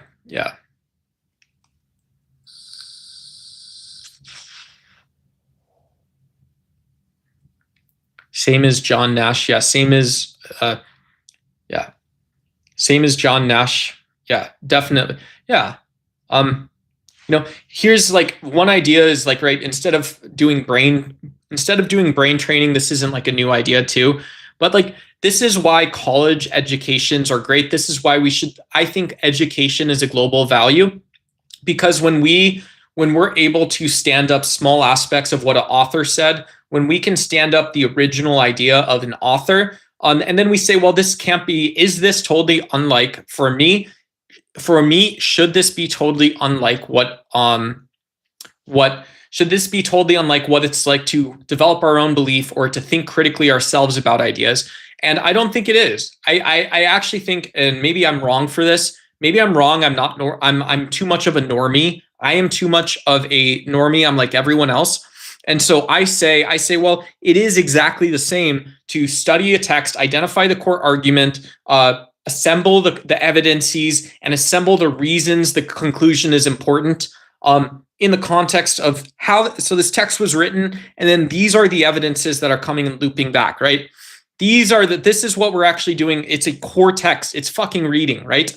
But saying that, well, when we develop opinions, maybe we have the liberties or the freedom to move further outside of what the text applies to. But why, right? Why, right?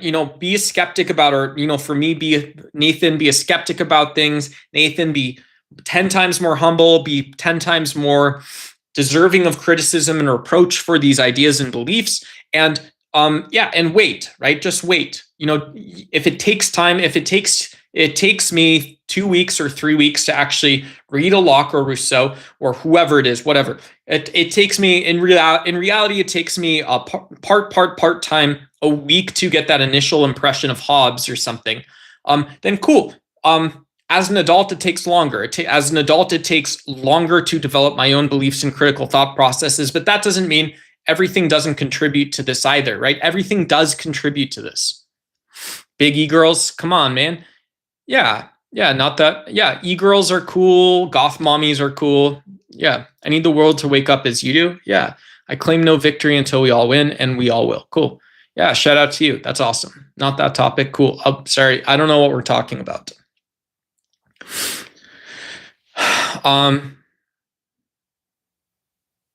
The biggie. Oh, the Epstein files. I thought you were talking about e-girls on Twitch or whatever. That's different. Yeah. Epstein files, definitely a contributor rather than the opposition. Yeah. Who knows? I don't know. I think it's always skeptical when we see people that either visited Letitia St. James or had private meetings with Jeff Epstein. And not saying any less or not saying any more than this either. I think there's examples of people who, when they don't take linguistic approaches themselves, separate from political science. There's also, I think, a deep reason to be critical and criticize political science programs in the United States that could be accused of funneling people through IR and security studies programs without exploring adequately the foundations or base of stuff. I don't know. I'm not a professor, but I always had, for people that I respect enormously and have really high opinions of, it's weird to see that these same universities are now breeding grounds for anthropological, historical arguments. I had Jared Diamond in my head, but Jared Diamond isn't saying there's like a violent American identity that exists and it just exists for some reason. So it's very strange. It's very strange to see that while the evidence concludes that this is what it's like, this is the end of tribalism or the end of cultural identities being a factor, or being just a factor in how international relations works, is very strange opinion. To me, it's a very foreign idea. And I'm skeptical of that. Yeah, I'm a little skeptical of that. But this isn't all political science departments, right? This is one subdomain. It's IR theory is often spoken of separately from political science. There's criticisms that IR theory is thought versus empirical. And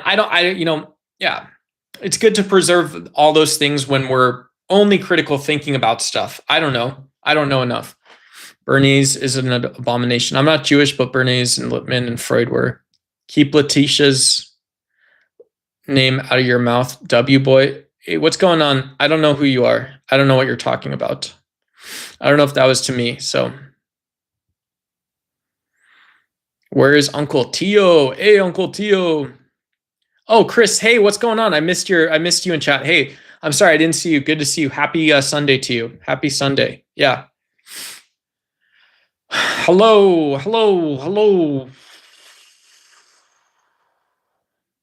everyone. I did release, I know it's kind of lackluster based on the depth and maybe for me it's tiring, but the depth of the conversation we've had tonight. I released 2 very surface level shorts on political thought and Christianity, whether or not the United States is a Christian nation. So yeah, not exhaustive, but I'd encourage you to go see those. Hey, what's going on, Puggles? Good to see you. Yeah, shout out to you. Good to see you. Yeah. Letitia James. You said Letitia. Is this Letitia James? I wasn't talking about Letitia James. Someone brought up Noam Chomsky and the Epstein files. We were kind of talking about academia and stuff. And yeah. So yeah, but yeah. Jesus was the most popular figure person ever. Yeah, that's what I was thinking. Yeah. But still, the justification that Jesus was right. I learned this yesterday. I learned there's actually a Bible verse that calls Jesus a pig effer. Yeah, Jesus molested farm animals in the Bible. There's verses in Matthew and Luke that support this view. So Jesus abuses, tortures, and gaslights these mentally ill peasants, and then instructs them and goes along and they molest and slaughter a farmer's herd of pigs. True story. I didn't know this was in the Bible. I didn't know it was in the Bible, but it is. It's twice. They put the story in there twice. One guy did this. And so the people get so scared of Jesus, they ask him to run away. They say, hey, get out of here. Get out of town. Get out. You got to get going, dude. They say, yeah, split the difference on it. And they say, you got to get out of town, man. That wasn't cool what you did. Yeah, thank you, Mr. Grand Illusion. Thanks again for the talk. Just again to introduce you to Ducks, why we do evidence-based politics and and stuff like that. The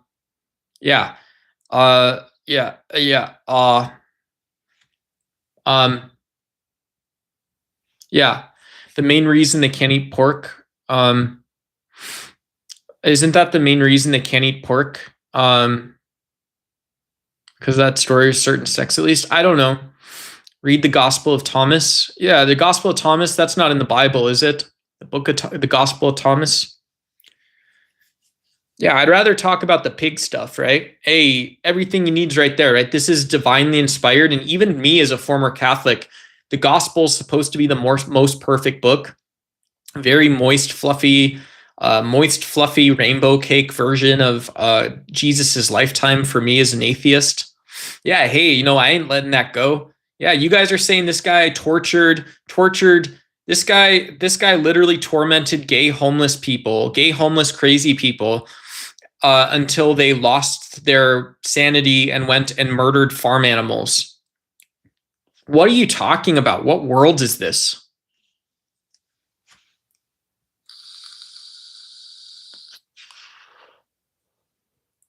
No, it's not. My version of the story is very clear.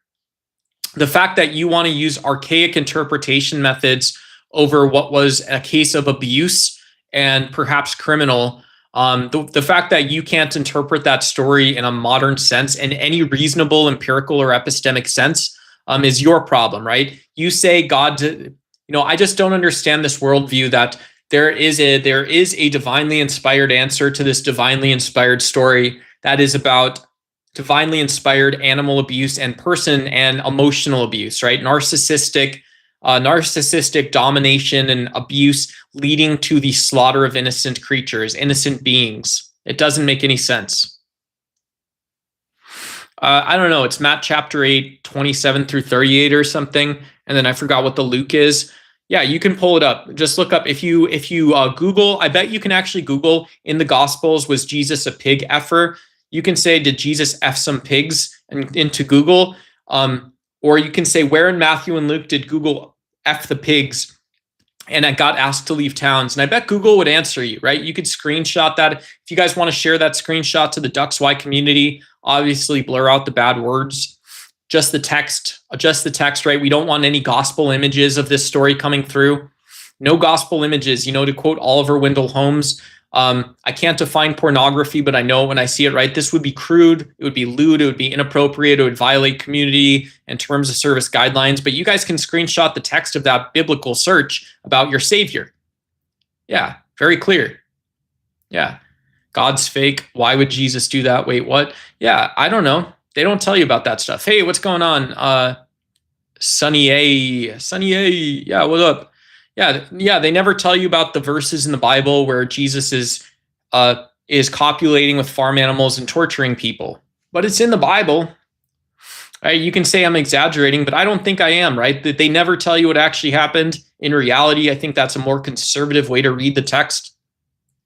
This guy's going to come back, and I bet we're going to have the conversation with him, but I bet he's going to come up with justifications. No, there's no historical or biblical record of this. Really? I don't think so. You can ask, why don't you ask, did Jesus gaslight people in the Bible? You're projecting there, brother. Well, so now you are pushing it too far, right? You're saying that that Luke and Matthew don't talk about this, and they do, right? So you're strictly lying at this point. You're saying that a divinely inspired, right? I don't know if you're a Christian or what religion you are, but you're saying an inspired, perfect gospel verse doesn't exist because it's convenient.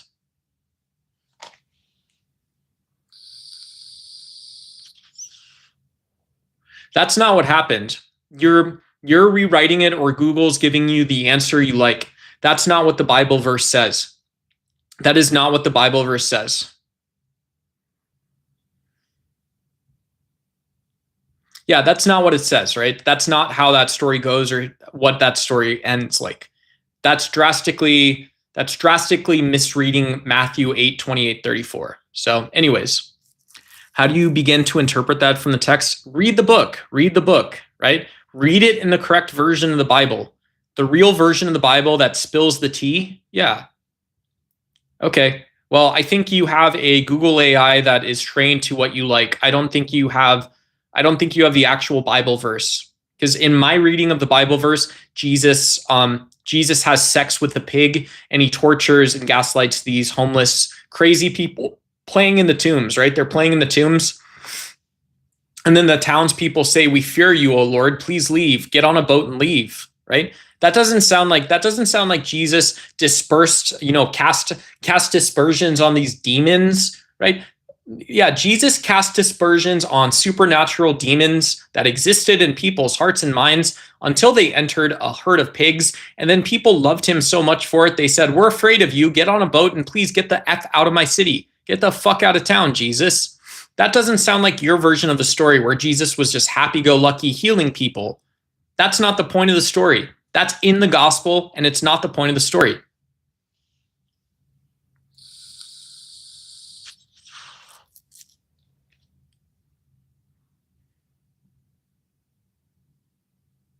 Yeah, I think you're finding some translation or version of the story that's not accurate. I think that's what it is, but yeah, again, I'm not a Bible scholar, but I don't think you are either. I think you're finding texts that you like.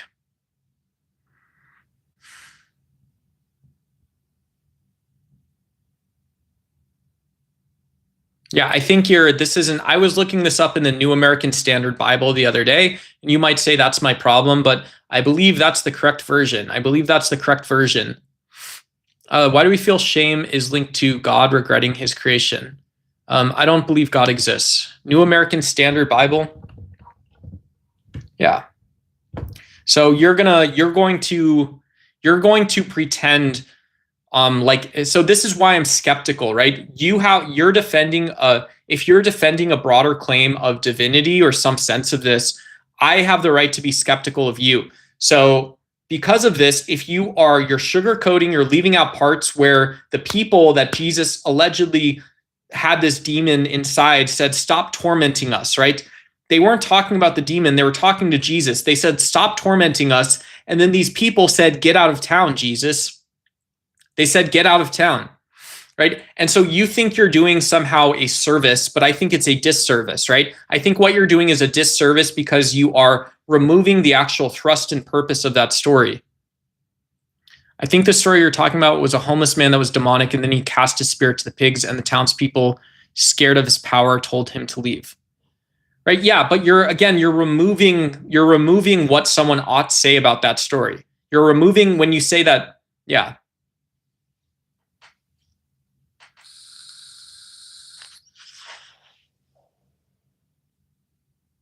You're removing the rest of the story, right? You're talking about a miracle, right? This is why I think you're doing a disservice, because you're talking about a miracle. You're not talking about the guy who saw two gay, mentally ill guys playing with feces in a tomb, right? We're talking about a Jesus who went and played with feces with gay guys and then narcissistically tortured them and then asked them to go have sex and murder these pigs. You're missing the entire point of the story because you're talking about a miracle, right? There is no miracle. This is the story. This is the one Jesus you're talking about. Your savior did these things, right? The person you say is your savior has this story in two different gospels. It gets worse each time you read it. It gets worse in each book. And you're talking about a miracle. You're not talking about who it was. Where is that written? It's written in Mark and it's written in Luke. Yeah, you want your bias. I'm usually on your side, but if you... I don't care. You guys can read it, and you guys can read what they say, right? You can wonder why these townspeople, these gay, homeless, crazy people told Jesus to stop tormenting them. And you can wonder why these townspeople got afraid of him, and these were beings, right? So there's there's more than two moral dilemmas. These are morally gray areas at the best. Yeah. I just showed you it isn't. No, you are talking about a supernatural miracle. You're not talking about moral dilemmas. And you're certainly not taking those moral dilemmas to mean Jesus possibly or absolutely did wrong, right? Jesus did things that you yourself would be unwilling to do from a moral standpoint.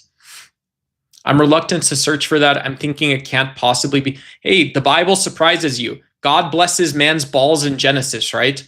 The con artist story of Genesis is, hey, here's this guy that created everything. Isn't that nice, right? He created everything. And then it's, hey, this guy warned you not to eat of the apple.